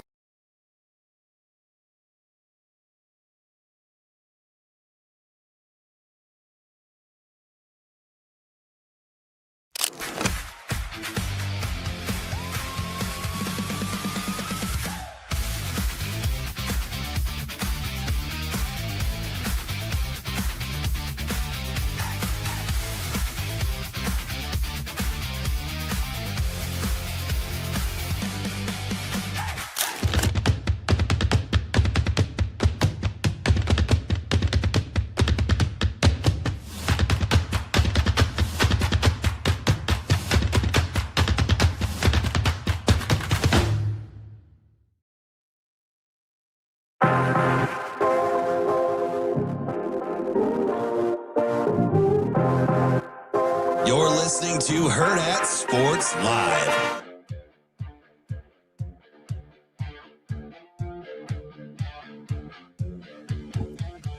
Welcome back, Hurrdat Sports Live. That's DB. I'm Ravi Lulla here at Hurrdat Sports HQ, reminding you call our friends over at NextGen Male Medical 402-614-9700, or go check them out on the web, nextgenmmc.com. You can schedule appointments right there on the website, see what kind of services they have, or you can just call them, talk to them. You know, DB likes to just stop in and like have these little conversations with people. It's not true. Usually I just have issues we're trying to fix. He's just trying to loiter most of the time because he likes them. It's not. It is a fun place. I do like them. They make it pretty comfortable, so that's cool. It's a comfortable place to hang out, but they can help you no matter if you've, trying to lose a little weight like me, trying to get a little, hopping fences so you can borrow things for your neighbors like DB. Whatever you need, they got you covered. Peptides, GLP-1s, testosterone, whatever it is, they've got you. Give them a call, 402-614-9700. It's NextGen Male Medical. Speaking of calls, yeah, somebody got a call yesterday, a little offer from Nebraska. Oh, my God. Mo Peasy. Yeah, Mo Purify. Guy that so the first time I talked to you about Mo Purify was almost exactly 2 years ago. I know. After 7-on-7s. Yeah. Oh, you're talking about his route. Yeah. And I was like, hey, I like him. Yeah. I like him a lot. What's his deal? Yeah. And you're like, oh, that's Mo Purify's kid. And I was like, A, I feel very old. Don't like that. Yeah. B, he's really good at football.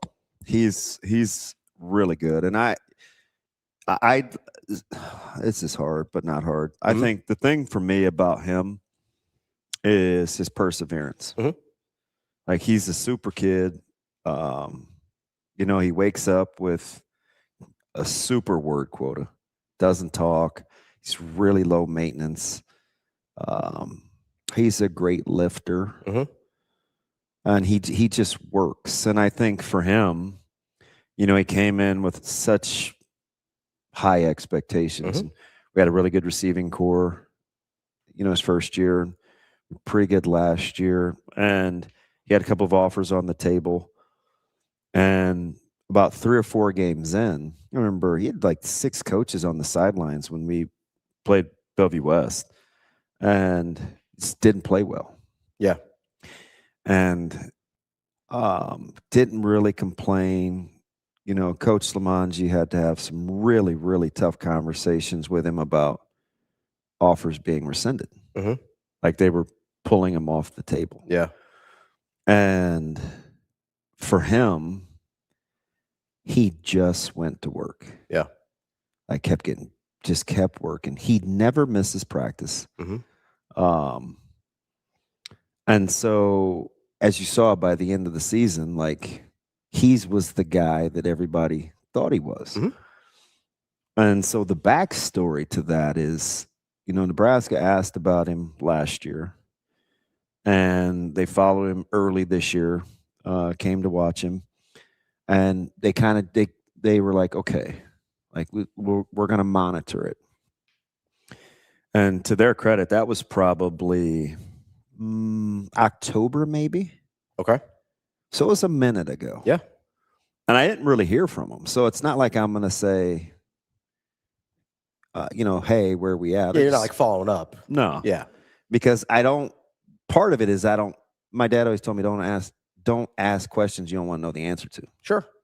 And if he hasn't heard from him since October, like I wasn't gonna probably kind of like asking about, hey, how's such and such mom, right? Like, yeah, I'm gonna keep it moving. And so a couple of the coaches reached out day before yesterday and were sending me the track times, asking me about the comps, right? Hey, this and this time, he's jumping this. Was a really good long jumper? Well, yeah, he just went 24 and 7, I think, the other day. Actually, Hurrdat was out there, I think. Yeah, that's where I saw it. Was on our channels. And so they revisited it. And the time, he's just really explosive. You know, he's fast. Long. He's super long. He's a really good route runner. And they wanted to pull the trigger. Yeah. And he said yes immediately. And talked to him yesterday afternoon early. This was probably, I think whenever I told you, probably 12, 15 maybe. Yeah, early whenever it was. And he's taking finals, so he's done with school. He's like, hey, my bad, I missed your call. And I was like, hey, I just want to know where you're at just in case, right? This is kind of what I'm hearing. And he's like, yeah, I'd be all in. And so when I called back, or he called me back, and there was just this awkward silence. And I was like, if I could have reached through the phone to hug him, like I would have, just because of all. I mean, he did it, as Coach Samanji said last night we had a meeting with guys that are coming in that haven't been at Westside, because you have to lay that groundwork. Yeah. We had to add that meeting. And he talked about him as an example, used him, and he said, he's just a kid that did it the right way. And did it the hard way. Extremely hard. Yeah. And he was so patient. Like, you just don't know, right? You're truly rolling the dice. Yeah. Right? Like, and I asked him, I said, hey, what do you want to do about school? He says, I'm not sure yet. He just kept, where are we at? I mean, we're in May. It's May. Yeah, we're up against it. And he's a senior. Yeah. And somebody just asked me about him in the chat. Was it a week ago? I think so. Or maybe it was this. No, how many days we've done this? It's only Tuesday. So it was last week. Yeah. Somebody asked me about him in the chat, and I would go, well, he's a senior. Yeah, kind of random. It was a weird. Yeah, I don't know who it was. I don't. Was it Captain? Maybe, I don't remember. Might have been, because I did tell him that Nebraska was coming, but won't need a babysitter. Super gifted. He's been through some tough times. So that's probably, this is weird, but that's probably my favorite. No, that's not weird. Because he knows how to go to work. And it's always like, this is a sneaky superpower where he you don't have to attaboy him and, hey, you good? Hey, keep at it. He doesn't. Come on, bud, you can do it. I mean, he's as low maintenance for a really good player as I've been around. It kind of reminds me of a couple things. You said something there about him being a good lifter. And like, I think that, especially at skill positions, I feel like that tells you a lot. Yeah. Guys that are good lifters. I'd tell him in the sun, I'd walk up behind him because he likes routine. He sits in the same place in the weight room but we have a really, really good relationship because it was very hard for him to leave North Star and to come here, and it was just tough. And the first couple times I had him at 7-on-7, I talked to him like I'd known him forever, and I'm sure I came across as awkward. Right? It's like, who is this guy? Especially if you don't really know my vibe as a player. Yeah. And he just embraced it, and we would always talk. And it's very minimal. Like, he would, even when he changed his number, he's like, hey man, I've got a new number. You want me to send it over to you? Like, just really good nature. Yeah. He handled the snafu with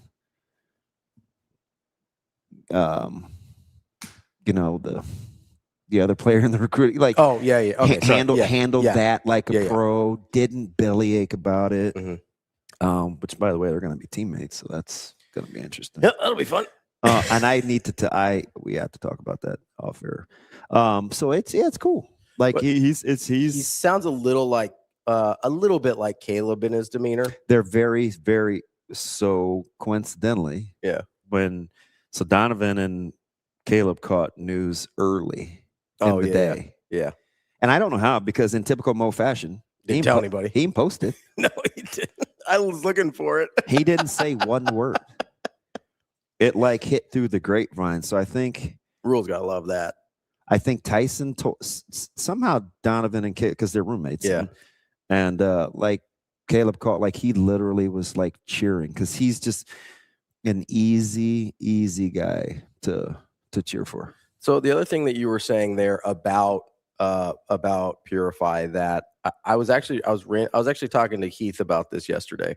Our Heath or yeah. my Heath? Our Heath from the chat. Okay. We had my Heath would be car dealer. Yeah, right. I don't share. I him. mean, we can share Heath because he was your friend first. Yeah, but we had lunch yesterday and we were talking about, I don't even know how we got on this, but we were talking about how important it is. Oh, I think we were talking about his kids, because I told you he's got the hockey player, the little one, and then they have one that's a couple months old as well. Mm-hmm. And we're talking about kind of, he's in the district, he's in West Side, and so he's talking about kind of what he wants for his kids, and understanding that, hey, maybe they're going to be really good at certain things, but that there's lots of different things you can gain from experience in sports. And if they, he was talking about his high school experience where he goes, hey, I wanted to go to Central, but I knew I probably wasn't going to play there.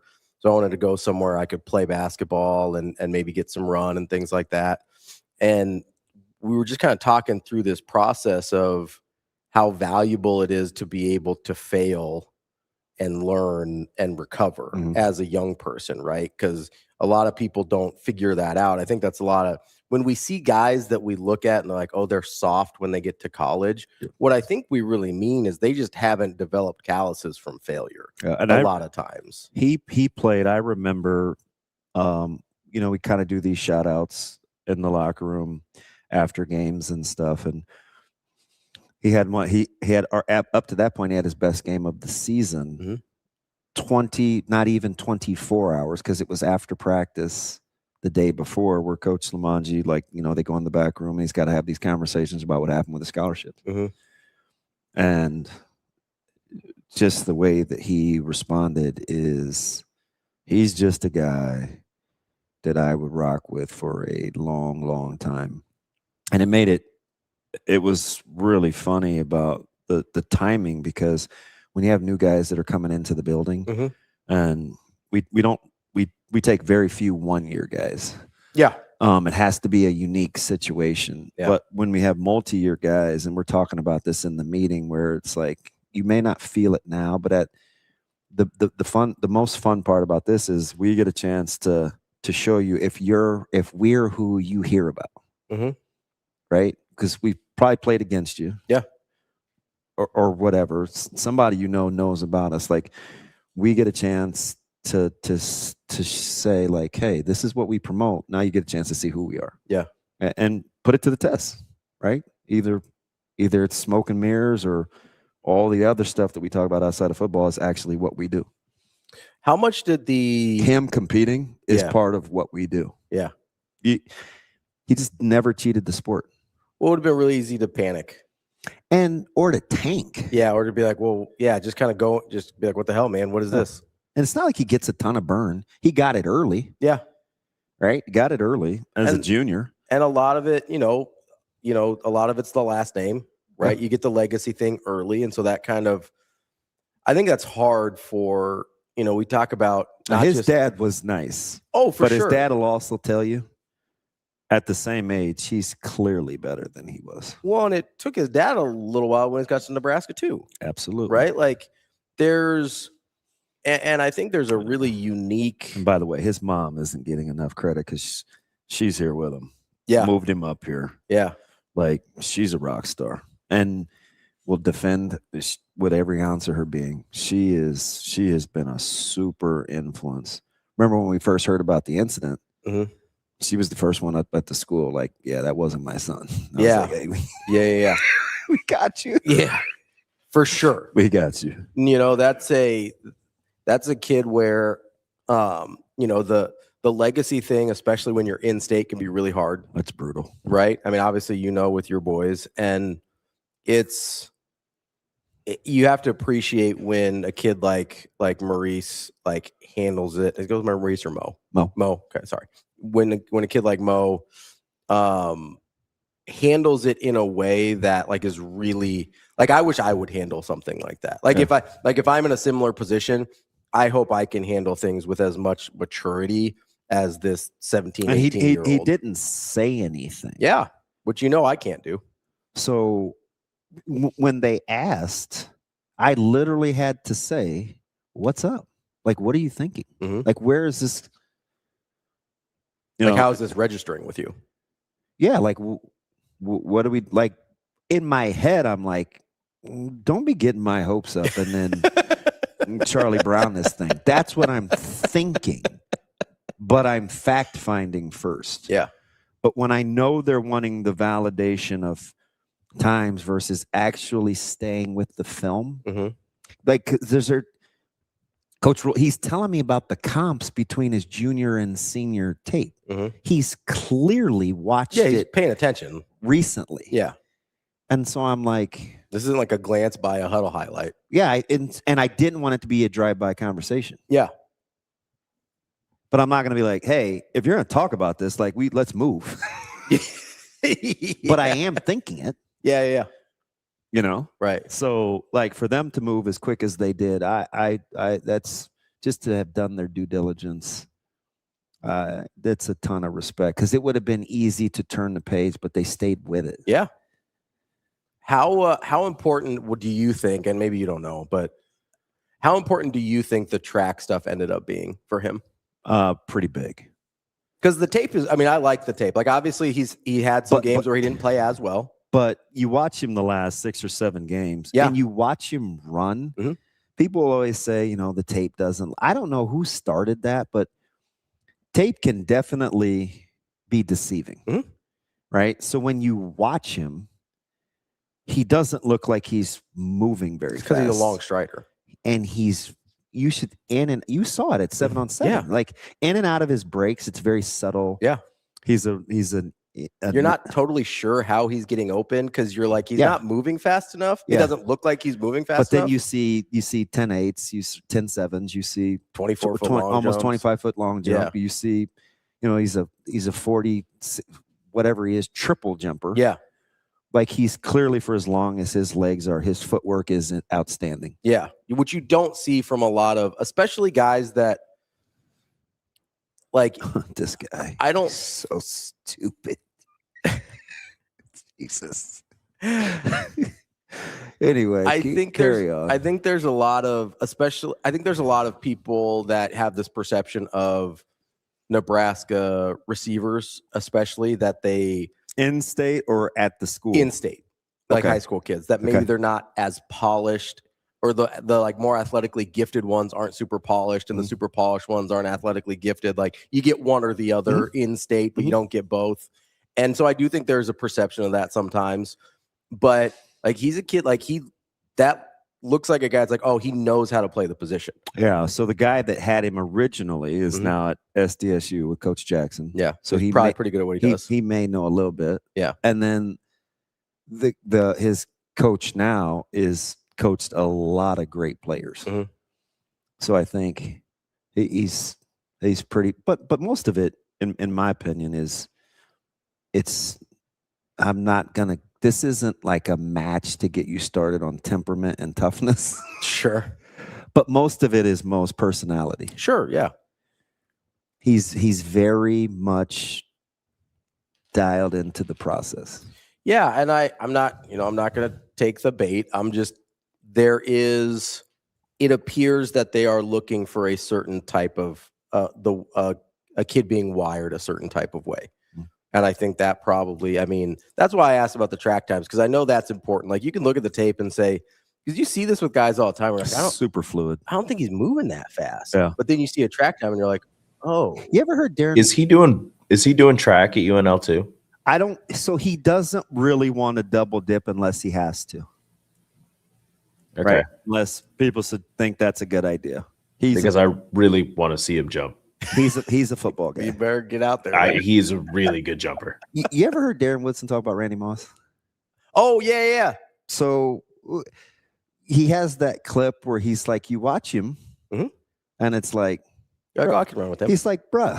Yeah, I can run with him. He goes, oh, man, you time those strides. He's kind of a glider. He goes, then the game happens, and it's like, oh, shit. He's compromised our whole defense. just to hear him like, and it's Woody, right? Like, yeah, like a great, one of the few, like I like him because he keeps it a buck, right? Yeah. Like, it's just funny because when you get those guys with those super long gaits, it's hard to tell. Like, it's hard to tell how fast they're moving, and some of them aren't moving that fast, but some of them are. Rico, how much time do we have? We got a couple minutes. Well, so we can take a break at 9, but we don't have Mitch till 9:30. I wanted to send you a quick screenshot. Let's take okay, then take a break, send it to me, and I'll get it uploaded. Because at first blush, let me ask you something, Shane. Who do you think was the more prolific college runner or better college football player? And again, I feel like I'm low-key lighting his powder keg, but Bo Jackson or Herschel Walker? Like, who gets more? I'm just gonna go with Bo. Okay. I mean, they're both great college football players. I'd say I think Herschel was probably a little better in college. Did he win the Heisman, Herschel? Herschel did in 80, right? Yeah.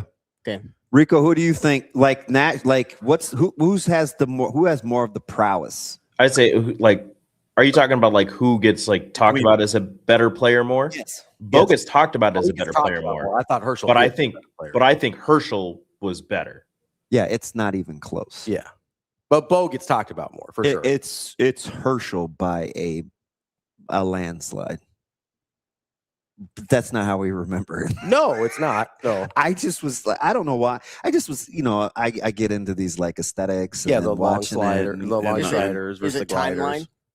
So, Bo played one more year. But I mean, since he's more recent, even though they're pretty close. They're pretty close. They're pretty close. A couple years, early '80s, just a couple years difference.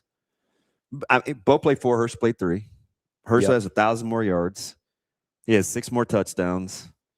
He's a 3-time All-America. Bo was 2. They each got a Heisman, and Herschel was 3-time SEC Player of the Year. Bo was 1. Didn't Herschel get? I saw somebody say that 30 for 30 on Bo. Didn't Herschel get like a 30 for 30 or something where he talked about just being mad all the time? Herschel? Yeah. And that's why he played. Yeah, Herschel was mad because he had the learning disability. Yeah. So he played like just angry all the time. Yep. That's why he was trying to run through people. And almost quit football. Didn't say he didn't love playing. He just was good at it. Yeah. And it was a way for him to take out his frustrations on bullies. Yeah. Sorry, weird question. What happened with Bo in 84? Bo in 84. So he goes for 1,200 at 7.7 a carry, and was he's an All-American. AG's breakout year? Like, because he played in 12 games, but he only had 87 carries. Yeah, I don't know. And then he goes back in 85, wins the Heisman. He's got a weird career. It was just interesting. Like when I just going back, I'm like, God, this isn't as close as we make it. No, I mean, Herschel goes 1,600, 1,900, and 1,750. Herschel was great in track too. And Bo played goes baseball. 830, 1,200, 475, 1,786. I mean, yeah, it's not close. It's not. It's not close. I think the only thing Bo has was maybe yards per carry. He's got him on yards per carry. Is it almost a full yard? Yard and a half, or 1.3, 5.3, 6.6 to 5.3. Yeah, 6.6 to 5.3. But it's all right. No sense. No need in the graphic. We take a break. I'm like, I bet this would blow your mind. Yeah, I thought it was closer. I knew Herschel was probably better. Like I was leaning Herschel, but I thought it was closer than that for the stats. And but obviously, I'm aware that the prowess is always going to go to Bo because we're enamored. Yeah, you never lean. I mean, Bo. just insert.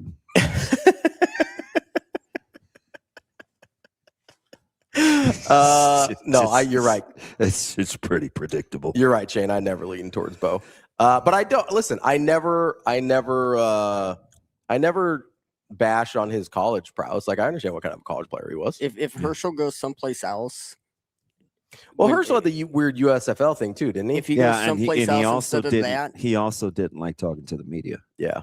So Trump kind of backdoored that deal, and Herschel took the bag, which is, I mean, that's kind of why they're boys now. Yeah, that makes sense. Yeah. Let's take a quick break here. That's DB. I'm Ravi Lulla. We will be back here on Hurrdat Sports Live in just a minute.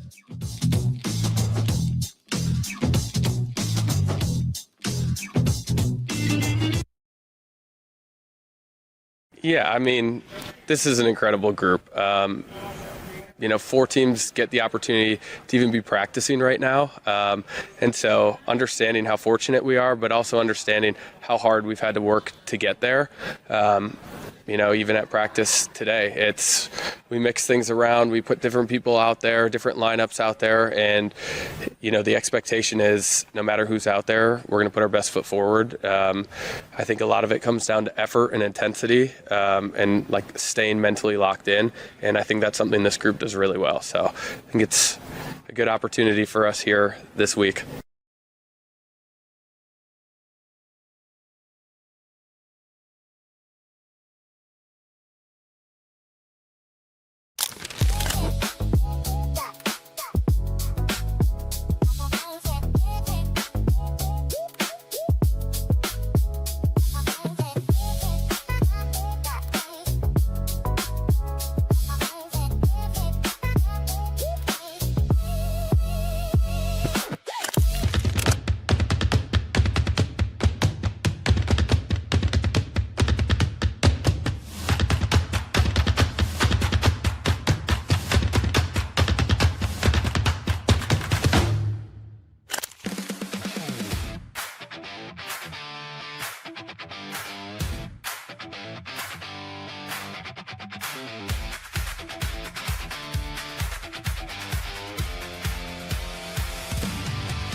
Yeah, I'm really proud of this group. I think it takes a lot for a team to kind of work through the adversity that we had to work through this year. And so to clinch playoffs is huge for us. And we're not finished yet. I think we're playing some of our best volleyball right now. So we're excited to just keep prepping for the weekend. Yeah, I mean, Indy's a great team.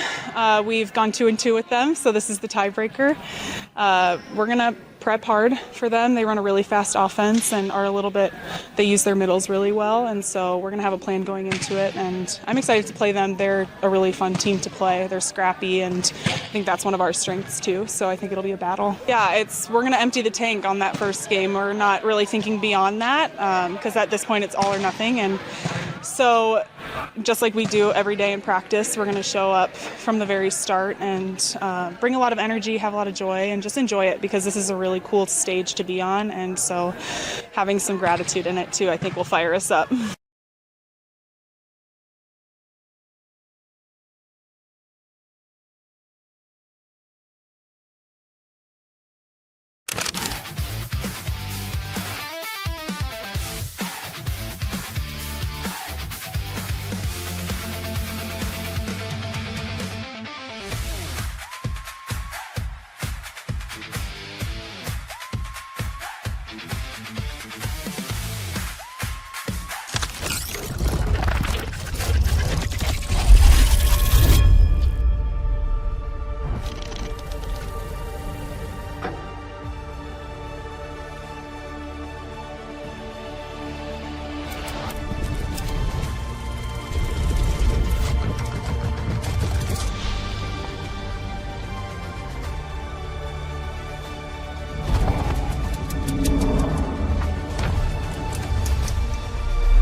You're listening to Hurrdat Sports Live. Welcome back, Hurrdat Sports Live. That's DB. I'm Ravi Lulla here at Hurrdat Sports HQ. We're brought to you by NextGen Male Medical. In the chat, somebody said that Bo had a separated shoulder in '84. No, I think Herschel had the shoulder. But did Bo too? Also, why did he play in 12 games? That's the thing I'm trying to figure out. If it was an injury, like why did he play in 12 games? That's what I'm trying to figure out. Did you know the story about Herschel like feeling duped about baseball, or not Herschel but Bo? Huh? At Auburn? Yeah. Huh. Like apparently, I don't know, man. I thought it was because in high school I liked baseball more than football too. Yeah, I mean you still do, right? Like that's pretty like a lifelong thing, right? Yeah, I mean it's closer now. Yeah, but like for most of your life, it's been baseball. I mean, yeah, it's Not like that you have any feelings about being duped about baseball in college or anything. That's where I was going without going there. Oh, my bad. Like maybe it was just a thing back then. I mean, I think there is. I mean, we kind of saw this. I mean, Dion talks about like I don't know. Maybe it was just a thing. It might still be a thing. Like you really think that people are just getting over? Turner got to do it. You really think that Lane Kiffin's like super excited about Ahmad Hudson playing ball? I still can't believe basketball? how that shook out, but I mean, I can because yeah. So like, hold on, let me get the wallet out here. Do I have any blank checks in here? But here's the thing though. You cannot burn that bridge. No. Like you can't. Because at some point Ahmad Hudson might be like, you know who I don't want to hang out with? Will Wade. Yeah, that you can't burn that bridge. That's the thing about just keep it moving. He made the decision for now. That's the thing about recruiting now. Like you gotta keep could always come back around. You gotta keep that thing open. That thing wet. I just I can't imagine Ahmad Hudson's gonna enjoy the Will Wade experience. Be interesting. Unless are they gonna be good again? Are they gonna have a roster? I'm still waiting. Yeah, that's gonna take a while to probably get finished. Yeah, I mean, I believe they have one guy. You have to reallocate some resources. Gonna have to start calling overseas, see if you got any connections over there. That's the funny thing, because correct me if I'm wrong, Will Wade hasn't really been an overseas guys in the past, right? Like he hasn't gotten a ton of guys from over there. So like I don't know, people are like, oh well, he's just gonna go to Europe like Illinois did. You don't just like develop those relationships tomorrow. Yeah, and you have I mean, I'm not the first, so I'm not gonna say like only, but like one of the things that I always talk about, I bring it up with Coach Manning, I brought it up about Coach Malone. It's only because I studied the guy that you don't like at Illinois. Steve Kerr actually turned me on to it first. When you recruit that part of the world, you have to have connections. Yes. Like it's all about, because everybody is about money there. So it's like, I know I'm skilled. This is where I've been stored. Where's it most advantageous for me to get paid? Yeah. Where can I cash out? Like that's because that even this is probably a bad example. In basketball terms, it's the JUCO of the world, right? Everyone's trying to get out. Yeah. Everyone's trying to take their best opportunity to advance themselves and change their situation. So they have no loyalties or preconceived notions about universities here. Yeah. Like they don't care if it's St. Mary's and going to play for Randy Bennett or Winthrop and going to play for who was old boy at Winthrop that was getting dudes. It doesn't matter, but you know who I'm talking about. He had like a run of New Zealanders, right? Yeah. But like you just had all these different guys, and that's why you could get them at places like that, because it's like, hey, what is my best opportunity to change my situation? And you get I got a guy. Yeah. It's like, hey, you need to come see. And you better trust that guy, because Winthrop and St. Mary's aren't going over to the Baltics to see him in person. Yeah. Most of the people from major universities aren't either. And I tell you what, like there's guys in the US too. Wrestling is the next sport, that college wrestling over in the overseas. It's not as fiscally affordable. Sure. Yeah. But it's probably less lucrative. There is volleyball's doing that too now. Oh yeah. Yeah. Well, that's why they like playing over there. That's why you take the trips and stuff. Yeah. But by the way, did you see what they're getting for AT&T? Did you read that announcement this morning? I saw they were you mean the crew? Yeah. Or like the group? As I saw SMU, Nebraska. I think I saw SMU in there. Penn State. And who was the other one, Rico? Penn State rebound this year, Rico? Speculation? Yes, question mark? Florida. Okay. Good answer. Okay. Well, they got the Florida setter. She's an All-American. They lost their All-American setter who didn't play for most of the season because of reasons that we won't know. She wasn't hurt. Hey. Reasons we won't know. She transfers to Pitt. We finally got a Maurice Purify or a Mo Purify announcement. So it's not from him, though. It's from Timber Geese. Yeah. Still not from Mo. Mo isn't sick. Mo's getting ready. There's Metros today. He's got stuff to do. He's busy. Jump. He's running that Metro. I might try. But no, $1 million for those 4 teams. It's like a one-day thing. Like they're playing like a one-day tournament. Or it's it's not feasible in football, but that's the best way to do it. Just play like a little triangular, like a little showcase. A little showcase. You play like 2 or 3 of the teams. Couple hours in between, 3 hours in between. Get in, get out. Take the money. Yeah, go on, get the money and run.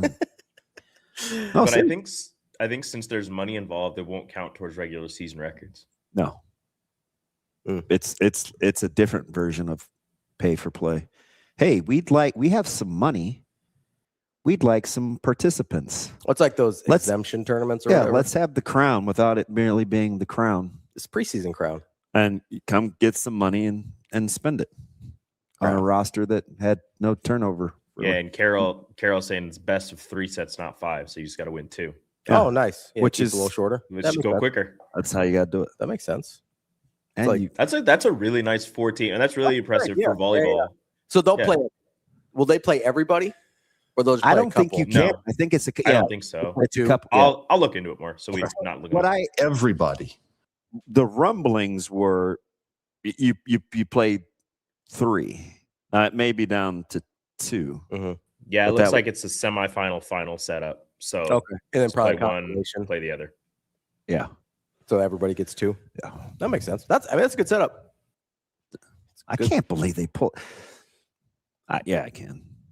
We talk about shortages of money. Shoot, I guess that's only for some. I'll say who's short on money. AT&T's not. Duke's about not to be either with that Amazon deal they just signed. So Duke's going to be interesting because they're the one team in the ACC in the wrong sport that can not bully, but really have I need your attention, sit down at the table, is Duke basketball. Yeah. Because when you look at those payouts that the Big Ten just got. Yeah, was it like 1.37 billion total? Billion. With a B, billion? Billion. Yeah. And you've lapped the SEC. And we'll talk about it with Mitch. We'll save it for Mitch. I bet he'd like that topic. Oh, the money part of it? Yeah, because it's not even the full payouts for your West Coast teams. Yeah. That's from a year and a half ago, 2 years ago. Yeah. The number's only going to get bigger. It's for whatever you're crushing the SEC. For whatever whatever you feel about the way the Big Ten went about this, becoming a national conference was really smart. I don't think anyone is disagreeing with you. I mean, there were like people for a long time there because they couldn't see the vision, they didn't see it. Right? But they're like, what are we doing with Rutgers and Maryland? And like, why do we like? Yeah, we'll take USC and Oregon, but why do we want UCLA and Washington? Like, there's becoming the ACC sort of did it on accident because they needed some teams. They end up with Stanford and Cal, but you've got, I guess, SMU in the middle of the country. That's the closest thing. But the ACC doesn't have the brands, right? So they're the next closest to being a national conference. The SEC is hyper localized. Yeah. Like you get to Texas and that's all you get. So while and it's kind of interesting because the one thing that made them so strong was being so regional. Yeah, that's going to kill them now, I think. And now it's like, because there's no mass appeal. I just don't know how you're going to get out of that footprint.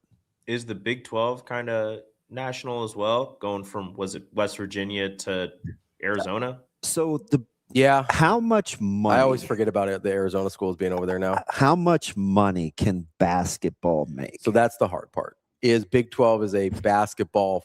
No, let's not act like they're not. They are playing. They're playing good Big football. 10 SEC yet. But if you're talking about brands and what those brands bring to the table more than what the results have been, like Arizona's a basketball school, Kansas is a basketball school. I would argue Iowa State's a basketball school, even though they've been good at football. Houston's a basketball school. By the way, what do you do with Momtilovich? Oof. I don't know. Anywho. Like Houston's a basketball school, right? I would argue West Virginia's a basketball school. Baylor. What's that? Baylor. Basketball. Yeah, Baylor's weird. I don't know what they are. Baylor's kind of their own weird thing. That.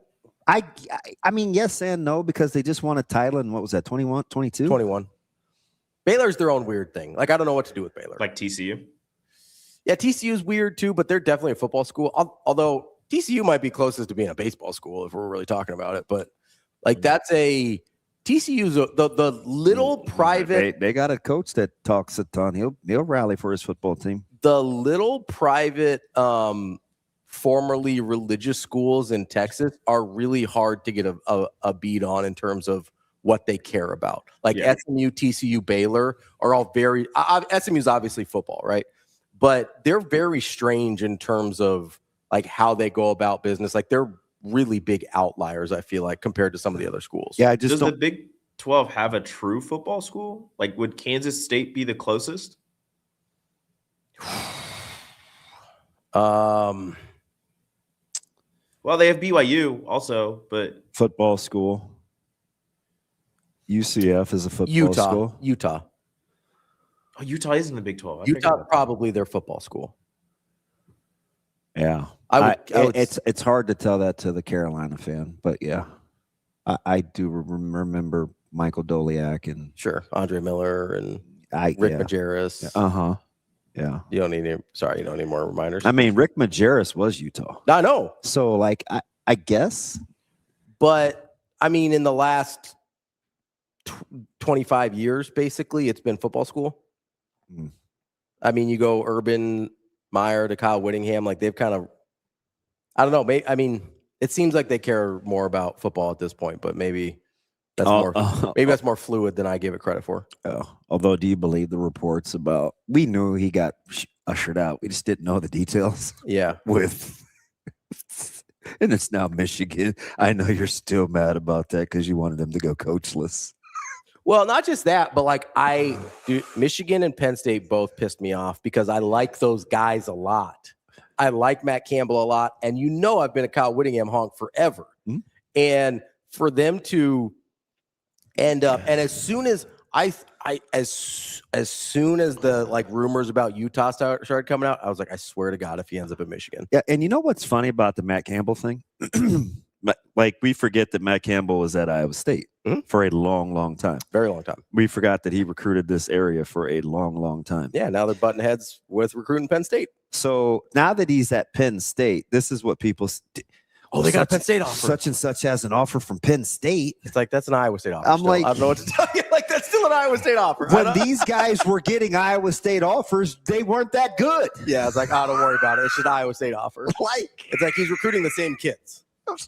And listen, red and yellow envelope isn't as scary as a blue and white one. Gosh, it's like, and meanwhile, Penn State traditionalists are like, who is he recruiting? Who's he recruiting? Why is he recruiting? Why are they there? Like, that's how it's gonna go. It's true. You're right. It is funny. Like, and listen, I like Matt Campbell. I think I was mad that Penn State lucked into having a really good hire. But man, I don't know how he obviously hasn't established his roots in like Pennsylvania yet. So like he's going to recruit the areas he knows. Yeah. He's recruiting the exact same kids in the exact same way from the exact same places he was at Iowa State. And like, yeah, the Nittany Lion logo looks a little bit better than the Iowa State one. I just wonder how long the turnover will be of the roster cleanse when you start looking geographically where the players are from. 3 or 4 years from now, 4 or 5 years now, will it? I bet it'll look a lot different. Like, I don't think he'll ever abandon because I think he looks at players from this area. I mean, you look at like Bramer and guys like that. You're like, I think that guy could probably play anywhere, so I'm going to recruit him.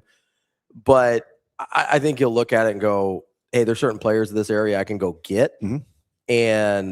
But I don't think it's going to be the same volume that he was doing at Iowa State. So the thing about it is monetarily, it may not make as much sense either after a little while. In terms of what you can go get? Just from the travel. Coming so far. Yeah, for sure. I mean, that's part of it. Like we talk about private jets and things like that. Like it is a lot easier, especially if you. Is that news to anybody? I don't think so.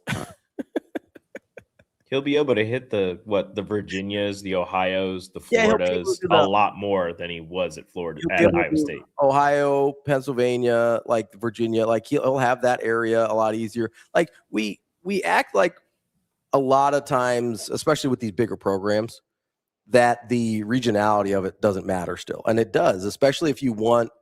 And if you're a good recruiter, you're just a good recruiter. And especially if you want like a certain level of familiarity with the kids that you recruit. Like it's going to be easier if those kids are from relatively closer. It's just fun. It's like I don't know. Like Iowa State was pretty good. Yeah. Especially relative to what they they've been had historically. been. Yeah. And we love to compare. Oh, he only has we're competing with Iowa State and this, that, and the other. And I'm like, they win a lot. Like he's pretty good at what he does.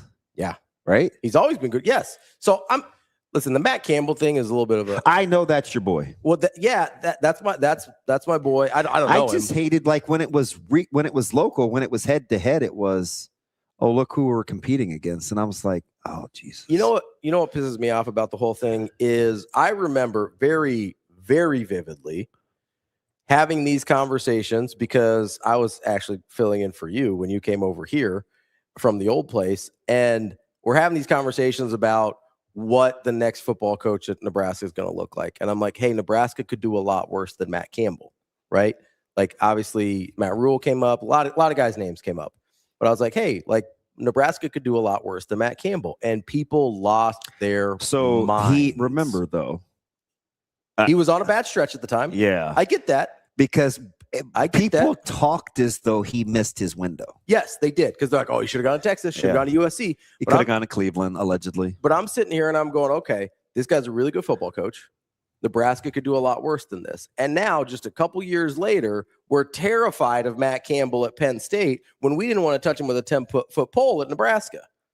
That's what I'm getting annoyed about right now, is now he's the boogeyman. But he wasn't good enough to be here. Well, I told you, if you love schedule talk, which you know I hate. You're a big schedule talk guy, yeah. They, on paper, Penn State's first-year schedule to welcome Coach Campbell and company is pretty favorable. Let's take a matter look of fact, it's outstanding. Let's take a look at Penn State football schedule. You may not be able to draw it up any better. Let's take a look because we love schedule talk. Yeah. Well, that's my guy. Like, Marshall, I like Campbell. Oh, yeah. Marshall, Temple, Buffalo, right off the bat. Yeah. Wisconsin. Where? You need the locale. And factor in the bye, too, when you get to SC. So home, away, home for the first three. Home against Wisconsin, at Northwestern. Bye week, not a full bye week, but a long week going into USC at home. Probably the worst. So your best opponent on paper to date is with extra days prep and at home, and it's at the house. Looks like the most challenging one on the road at Michigan, coming off of USC. That's October 17th. Yep. Then you have a bye week. Then you've got Purdue. You go at Washington, which I really don't know what to make of Washington this year. I'm not going to make too much of the spring game. Wasn't great. Wasn't great. But a kind of grain of salt. Yes, but yeah, it's probably not how you would have drawn that up to go. Is it amazing that I'm off the Damon Williams? I know that was your dude. It was. You started that hype train and you pulled the. I can't get over the fact he didn't want to be there and had to come back. Yeah, that's weird.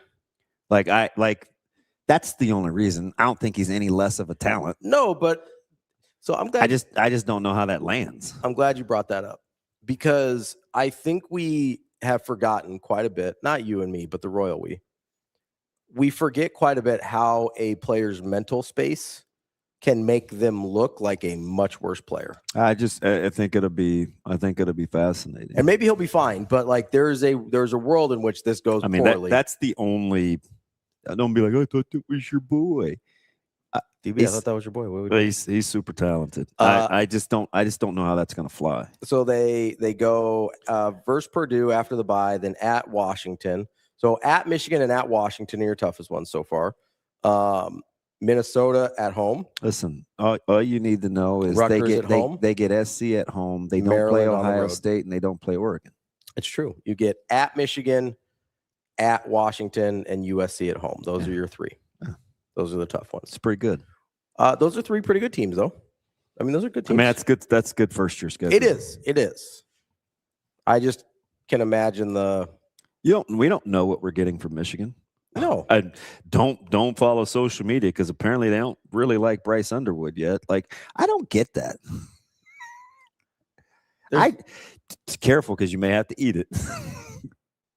Any hot take on Bryce? I think he seems to be polarizing. I actually am very high on the combination of you like their OC. The OC they brought over who was working with old boy at Dampier at Utah, Jason Beck's old guy.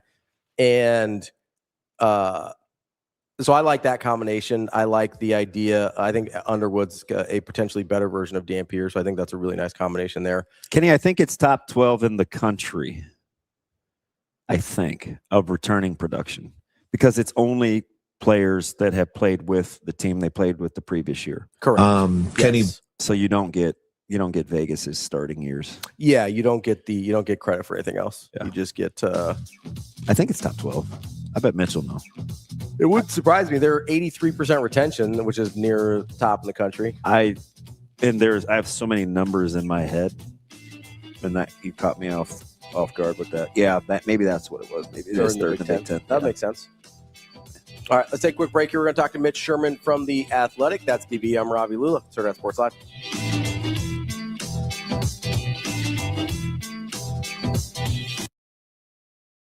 Yeah, I mean, this is an incredible group. 4 teams get the opportunity to even be practicing right now. And so understanding how fortunate we are, but also understanding how hard we've had to work to get there. Even at practice today, we mix things around. We put different people out there, different lineups out there. And, the expectation is no matter who's out there, we're going to put our best foot forward. I think a lot of it comes down to effort and intensity and like staying mentally locked in. And I think that's something this group does really well. So I think it's a good opportunity for us here this week.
Yeah, I'm really proud of this group.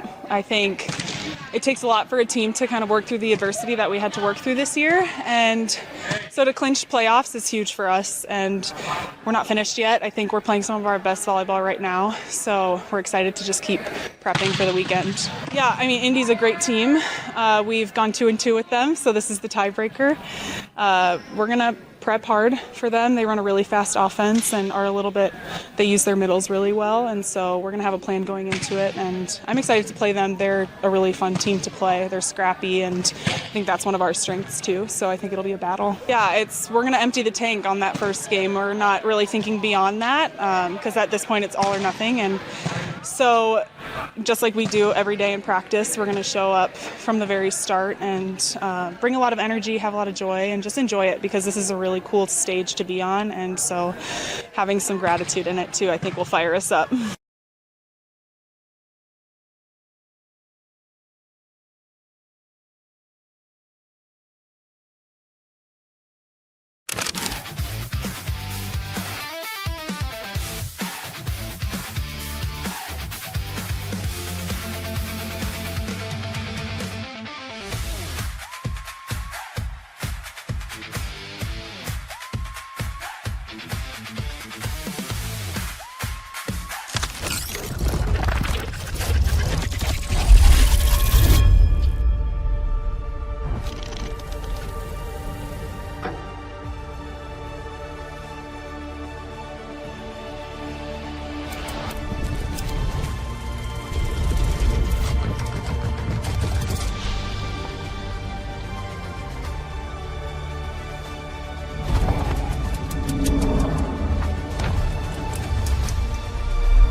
You're listening to Hurrdat Sports Live.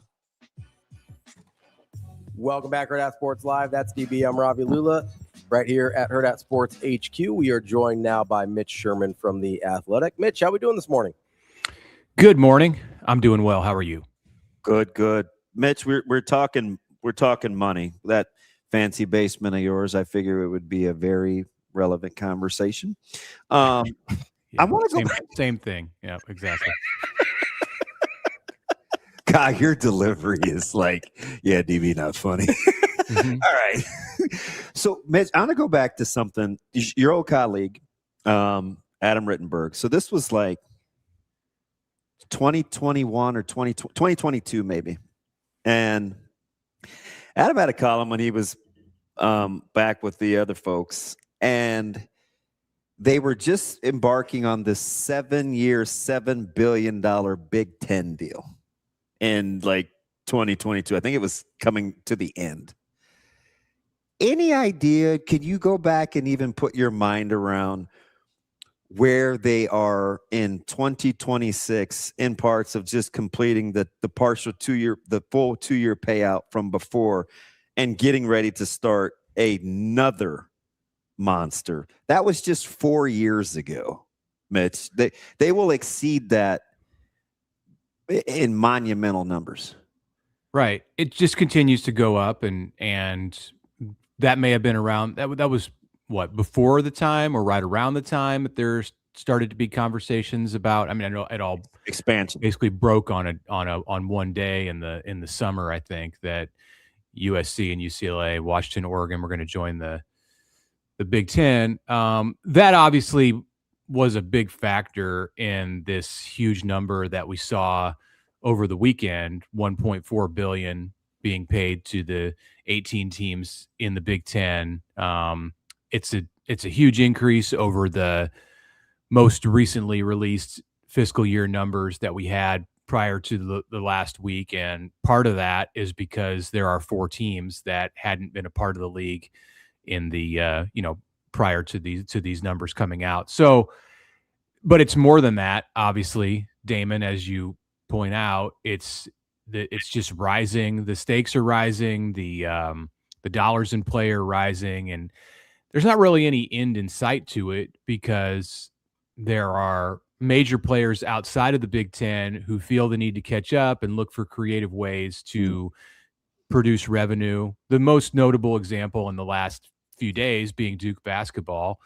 And when the Big Ten sees that, like all that means is now the Pandora's box is open, and the Big Ten can seek to get in on a little bit of that, whether it's Amazon like Duke is doing, or Netflix, or Google, or whatever multi-billion-dollar enterprise wants to contribute to the riches of the richest league. So we were just talking about this, comparing conferences, and you can expound on it, but obviously the Big Ten has dwarfed the SEC and its payouts. I think the numbers are staggering, and I think the SEC is definitely going to have pause for concern. But then that got us talking about other conferences, right? The ACC and the Big 12. And I said, Duke is in an unusual spot because they play the wrong sport, but they can gather the most money, and they're in the offset conference. Could you see either a Duke or the ACC in basketball, or the Big 12 conference, which people widely regard as a basketball conference, even football's pretty good, where they can generate enough to compete with? That's a dumb way to put it. Can they sustain enough, being good enough at basketball to hold serve for a while?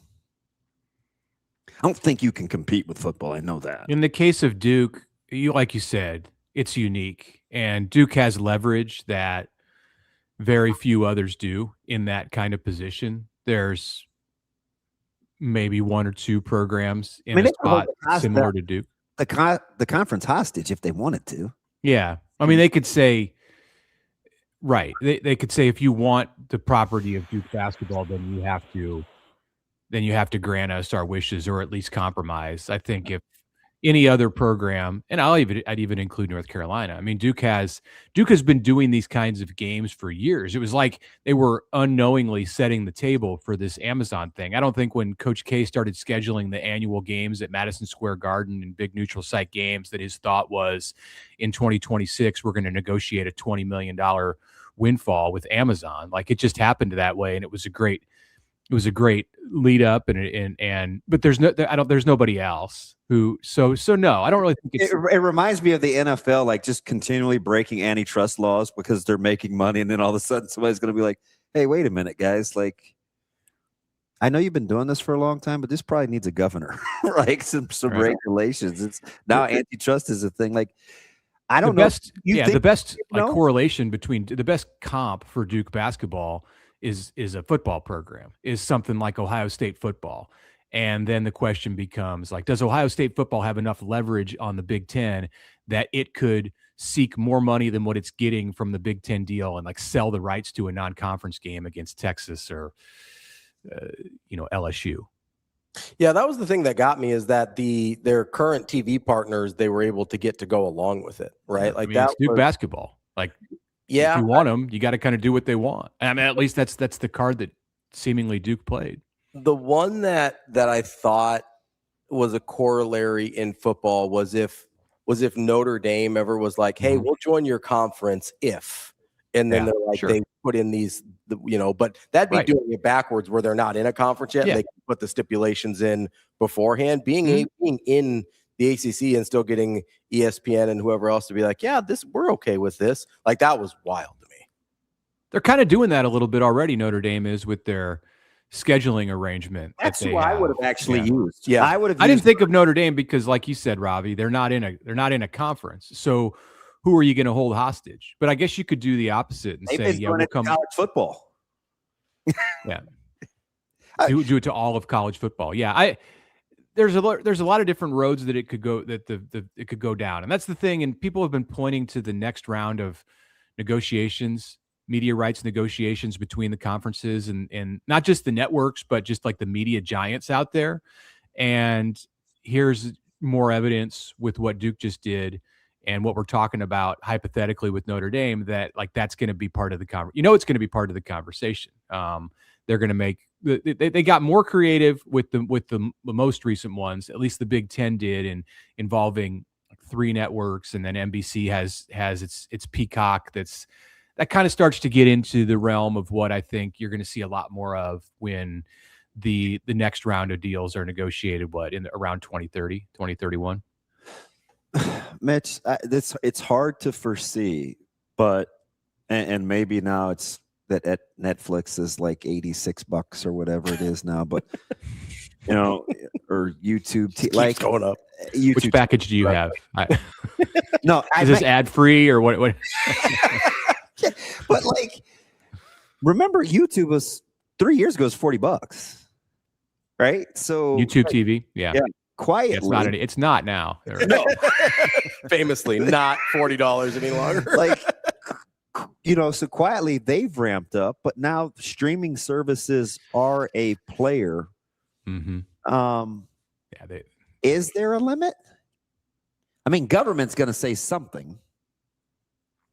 I don't know what the limit is. I was recently asked about whether the Big Ten would look at the amount of money that it's making off of media and say, you know what, I think we've made enough money. Like this is really good. Like we're happy with where we are. And I'm sorry, like that sounds very nice, but that's not the world that we live in. And these giant corporations, whether it's on the media side or on the conference side, and this is why they are good partners with each other, they're going to continue to try to make more money, no matter how much they're already making, no matter how fat and happy they are. Ohio State football is never going to be satisfied. And the same can be said for Nebraska. Never going to be satisfied. There's always going to be another project to do. There's always going to be another player you can pay. There's always going to be, unless you're winning every single national championship, which they're not, and nobody's going to, then there will be plenty of incentive to continue to make money. So I don't remember what your question was, but it was something along those lines. And the bar will always be, they're going to continue to try to raise the bar. I mean, unless and I don't know what I'm even saying here, but it sounds like economic talk, like unless the bubble bursts. Where's Greenspan when we need him? So I don't know what I don't know what the limit is. I don't know when the bubble bursts. That has to do with the consumers who are paying into feed the whole thing. And it obviously the consumers, but also the advertisers, right? Like right, absolutely. Pay. Yes, and I do think that's the interesting part about the streaming part of this, right? Because I heard somebody say this the other day. And it was how are you going to be able to pay for no ads? Well, it was kind of like a conspiracy sort of ish thing, but they're like, hey, is it possible that advertisers have pushed this streaming thing as much as anyone? Because I don't know about you, but if I'm on Amazon watching a game, I don't change the channel during commercials. I just don't, right? It's too much. It's too complicated to go from Amazon to YouTube TV and back. True. I kind of agree. It's way harder than the old day of days of just switching the button. You can't even do last or back or whatever on your remote. That's true. That's a good point. Yeah. HBO Max or Peacock or Paramount Plus or Apple TV or Amazon Prime, like you can't even quad box that thing, right? Like you can't even change. Like it is the most captive an audience has been for a commercial in probably 30 years minimum. Maybe I hadn't thought of that, but yeah, it is more difficult and probably by design more difficult to change the channel. Yeah. You ever tried to manipulate Peacock as an interface? Like no, I have not actually. It's horrible. So you just want to leave it where it is. You just once you get your game on, you just leave it alone. And it is the I see what you're saying. I feel like it's the first time they've had a captive. Probably say that right, but manipulating it as an interface. I mean, well, it's just you mean hit the back button or the exit button? Is that what you mean? Yeah. Yeah, I have to go back twice, and then go to the main menu. It's so it sounds right. It's a conspiracy theory that these streaming services are making it too difficult. They have the technology to be able to make it easy to just exit their app, but they purposefully don't implement that, so audiences are kept more captive to watch commercials. This sounds like a great one that you cooked up there, Ravi. Hitting exit on finding an exit or just needing to hit exit versus backing out. Yeah. I think absolutely is intentional. Yeah. Now that you say it, I think it probably is too. There are some apps where I'll hit, I'll find myself like trying to exit out, and I'm like, why doesn't the exit button work? Like that might be it. That might be, you might be doing that on purpose. Exit, right? Like what? Why do I have to hit the exit button 5 times? Yeah. It's like, are you sure? Are you sure? And you're sure. Do they have the technology? It's like, yeah, they do, because I have YouTube TV and it's like really easy to navigate. I don't even have to clean out of it. I can just back out of it and I'm done. But I don't have to I never see the word exit. I can't even go from one thing on Amazon Prime or Peacock to another thing on Amazon Prime or Peacock without like 3 layers of security and 2-factor authentication and all that stuff. Like it is, I think it's maybe I'm just, too out on the internet, but it does kind of seem like that is sort of, whether it was intentional or not, they may have fallen backwards into this and they're like, holy crap, people are finally watching commercials again. But I do think it's a real thing, whether it was intentional or not. It's a great theory. I don't have the wherewithal. I don't have the attention. I don't watch commercials. They're on, but I don't watch them. I didn't think this is what we were going to be talking about. I didn't either. For the record. Let me ask you something about just on the heels of the latest announcement with what volleyball is doing at AT&T. I know it's not practical for football to do like a one day deal or a triangular or whatever they want to call it, but some other sports could probably pull that off. Is this just unique to the volleyball buzz, or are there some other? And baseball is not as an Olympic sport, but like, could baseball pull this off? Could you see wrestling? Could you see other sports being able to capitalize on, hey, we've got some discretionary dollars. You guys are really good at what you do. Let's showcase this thing and call it whatever.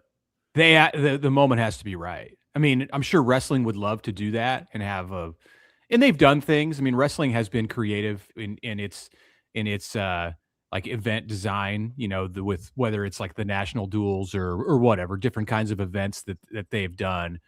But the reason that like this is like hitting like this with volleyball, and they can do it at AT&T Stadium and say, hey, we have the ability to go up to 100,000 people. Now, do I think they'll get 100,000 people? No, but they wouldn't have put it there if they thought they were going to get 15 or 20,000. It's going to be big, or otherwise it would be a big disappointment. And you look at the companies that are behind it and that are funding this thing, and they believe in it too.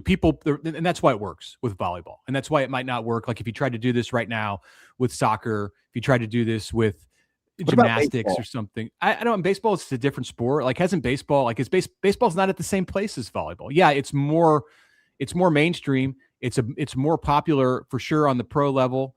Arguably not on the college level, but whatever. Or softball is probably a better example. Like women's softball is growing. Women's softball is growing. Like it's hot. In a comparable way to women's volleyball. Probably not on the same level unless you're in Oklahoma. But they could try something like that. But volleyball is and that's why volleyball has to do it right now, because it's like everything's primed and pumped and ready to go, and you just have to plug in the major players, and Nebraska's a no-brainer for this. And you bring Penn State and Florida together, and they have big-time crossover between their rosters, and that makes for an attractive matchup right there. And then SMU is the pseudo home team. It's really cool what they're doing. I wish that they could have found a way for it not to be an exhibition, for it to count like as part of the regular season.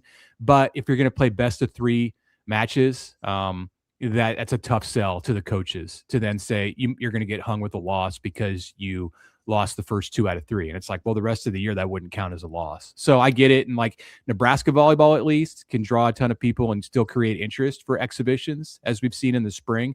But I think it would have the potential to be even bigger. Like if this was going to affect your NCAA tournament resume, and maybe in the future, they'll be able to find a way to do that. Maybe instead of it being a 3-hour event with 3 matches, they play the semifinals, at a different site or a different time, and then they come together for a championship that's a real best of 5 match. But it's very cool, and I'm glad they're doing it. And and we don't have the details. Like, I mean, I got the press release, but we don't have the details of like everything that they could do other than just going best of 3. Like, are they still going to play to 25? Are all of the rules going to be the same? There's some international rules on the Olympic level in volleyball that some advocates in the sport would like to see tested in college ahead of the Olympics coming to LA in 28. And this would be a great venue to be able to do that, because it's not going to count against your record if you lose. Mitch, let me ask you something. With what's going on with, we've seen flag football in the Super Bowl. It's coming to the Olympics. There's been this push for women's flag football. Nebraska is going to be on the forefront of that. It's hot as well. It gives the university a women's sport, so they can manage, check that off the box. Is there a place where you could see this becoming more than just the last 5 or 6 years, where there's an early groundswell for a sport like this that Nebraska is in on early, and it appears that they're going to have a chance to be pretty good? Are you talking about with another sport, or is flag football? Yeah. I think it has a chance to have some staying power. It's much, we'll see. It's early in the process, and we haven't even gotten to the point where the big schools are playing yet. The Super Bowl thing was nice, but I don't think it was like it was necessarily like a breakthrough. It didn't go mainstream with that. But there are tons of progress in comparison to where that sport was at 2 years ago. And the Olympics will be a moment. The Olympics will be an opportunity. So let's see what happens. And I want to see what the product looks like. I mean, I haven't watched. I haven't watched. What's the school that the Nebraska coaches, the Sours, are coming from in Kansas? Like, I haven't watched them play. I don't know what it looks like. I saw a few minutes of the exhibition that Nebraska played against Midland before the spring thing a year ago, and that didn't necessarily sell me on it. But let's see what it looks like when they get out there. I mean, just because you've got a sport that people are saying is hot and is experiencing some growth and is going to go to the Olympics, like, that doesn't mean that it's going to be the next big thing. Like, they still have to capitalize on the moment and put out a product that people really want to watch. So I'm curious to see what it looks like, and not necessarily like, what does Nebraska's first game look like? Like, what does it look like at the Olympic level? And because that'll be an indication of what it could look like at the college level. I at this point, I don't know, but it's promising.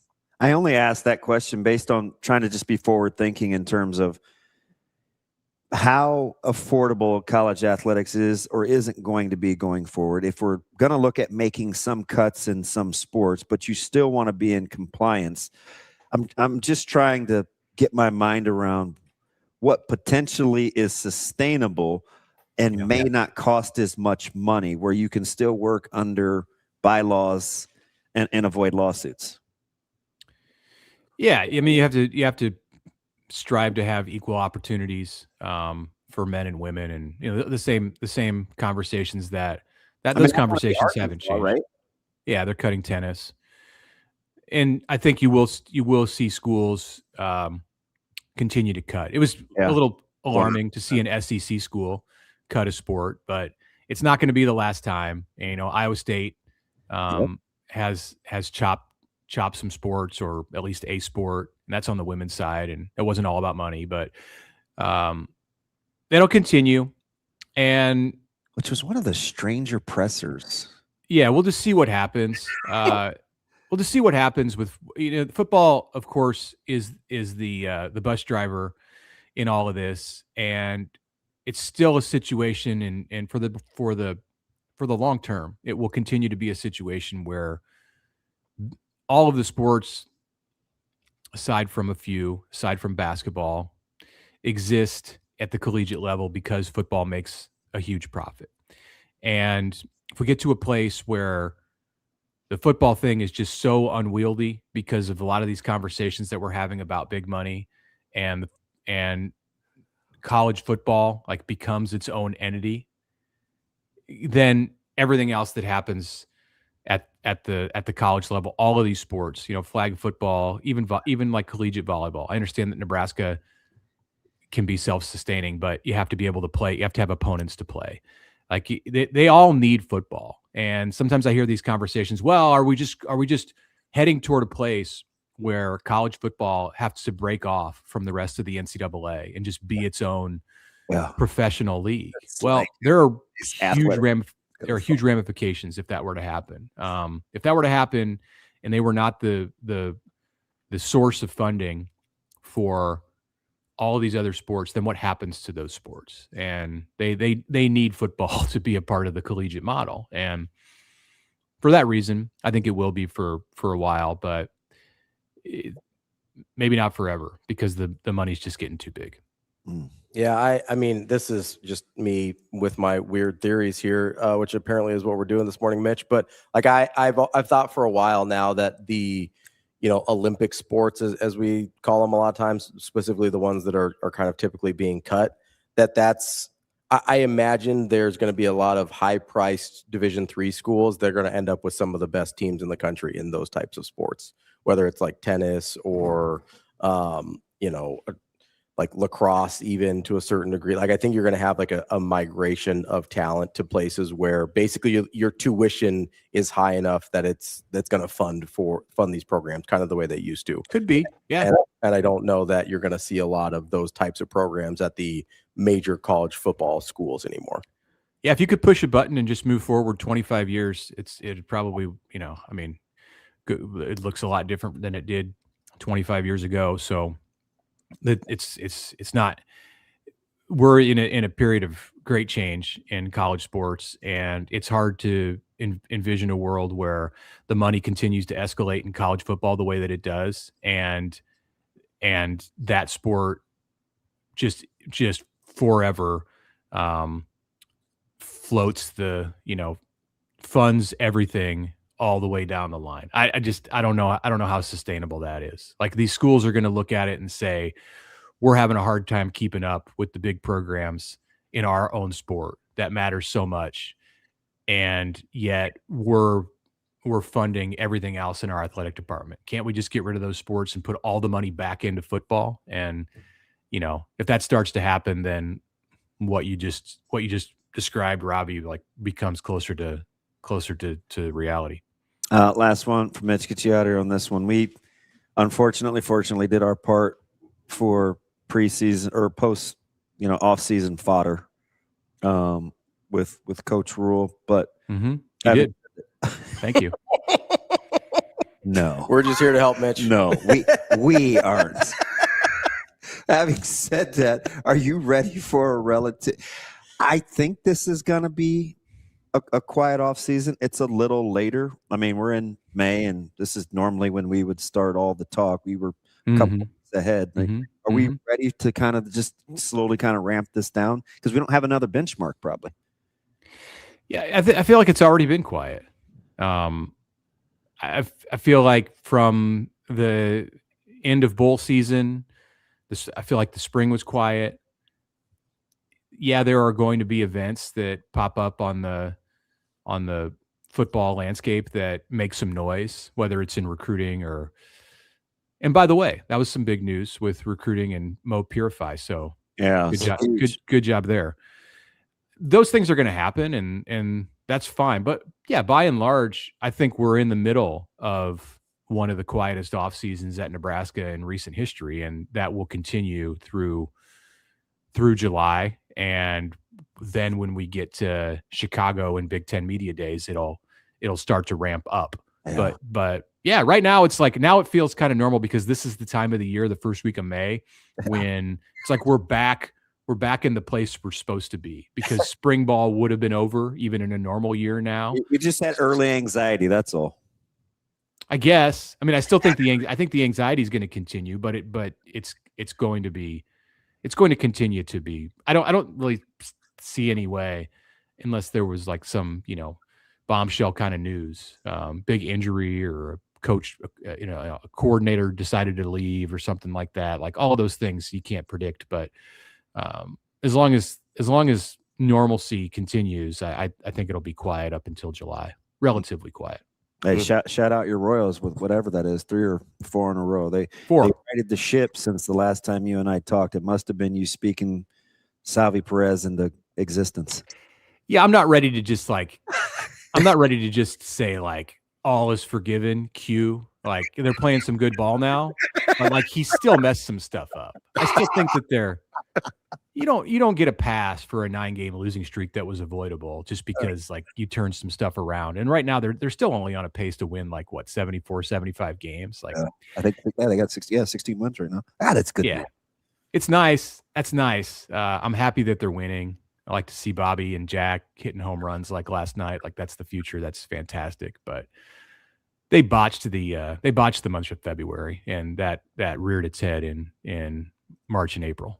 As long as you're not playing behind the Cubs or the Yankees, all you boys going to have a chance. We don't need to talk about my division. It's fine. We don't need to talk about it. God, the Dodgers had lost 5 straight to the Cubs. What are you talking about? I would kill to be on a 75 win pace. I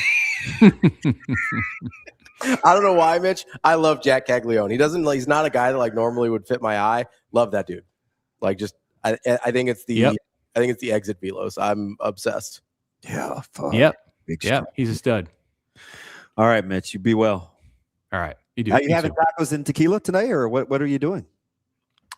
Maybe. I don't know. This is just convergence here of Taco Tuesday and Cinco de Mayo. Happy all of that to you. See, your delivery is so funny, dude. Appreciate it, Mitch. We'll talk to you later. Thanks, Mitch. Thanks, guys. Happy all of that to you. That's Mitch Sherman from The Athletic. How are you going to celebrate Taco Tuesday, Cinco de Mayo? Go see what Caleb's doing. Yeah. I got to go to the grocery store. And then I got 12 o'clock. I think I got therapy. Yeah. Hopefully the grocery store doesn't call you out like Costco did. Try not to walk out this time. See this session through. Tacos, tequila, and therapy. I mean, sounds like a great day. Not in that order, because right after that, then it's therapy, then tequila, and then maybe some tacos later. Right back to therapy. Tacos at therapy? Yeah. No, I don't think he would be rocking with that. I'm just serious. That's DB. I'm Ravi Lulla. We'll be back tomorrow at Hurrdat Sports Live. See you. Have a good day. Love you.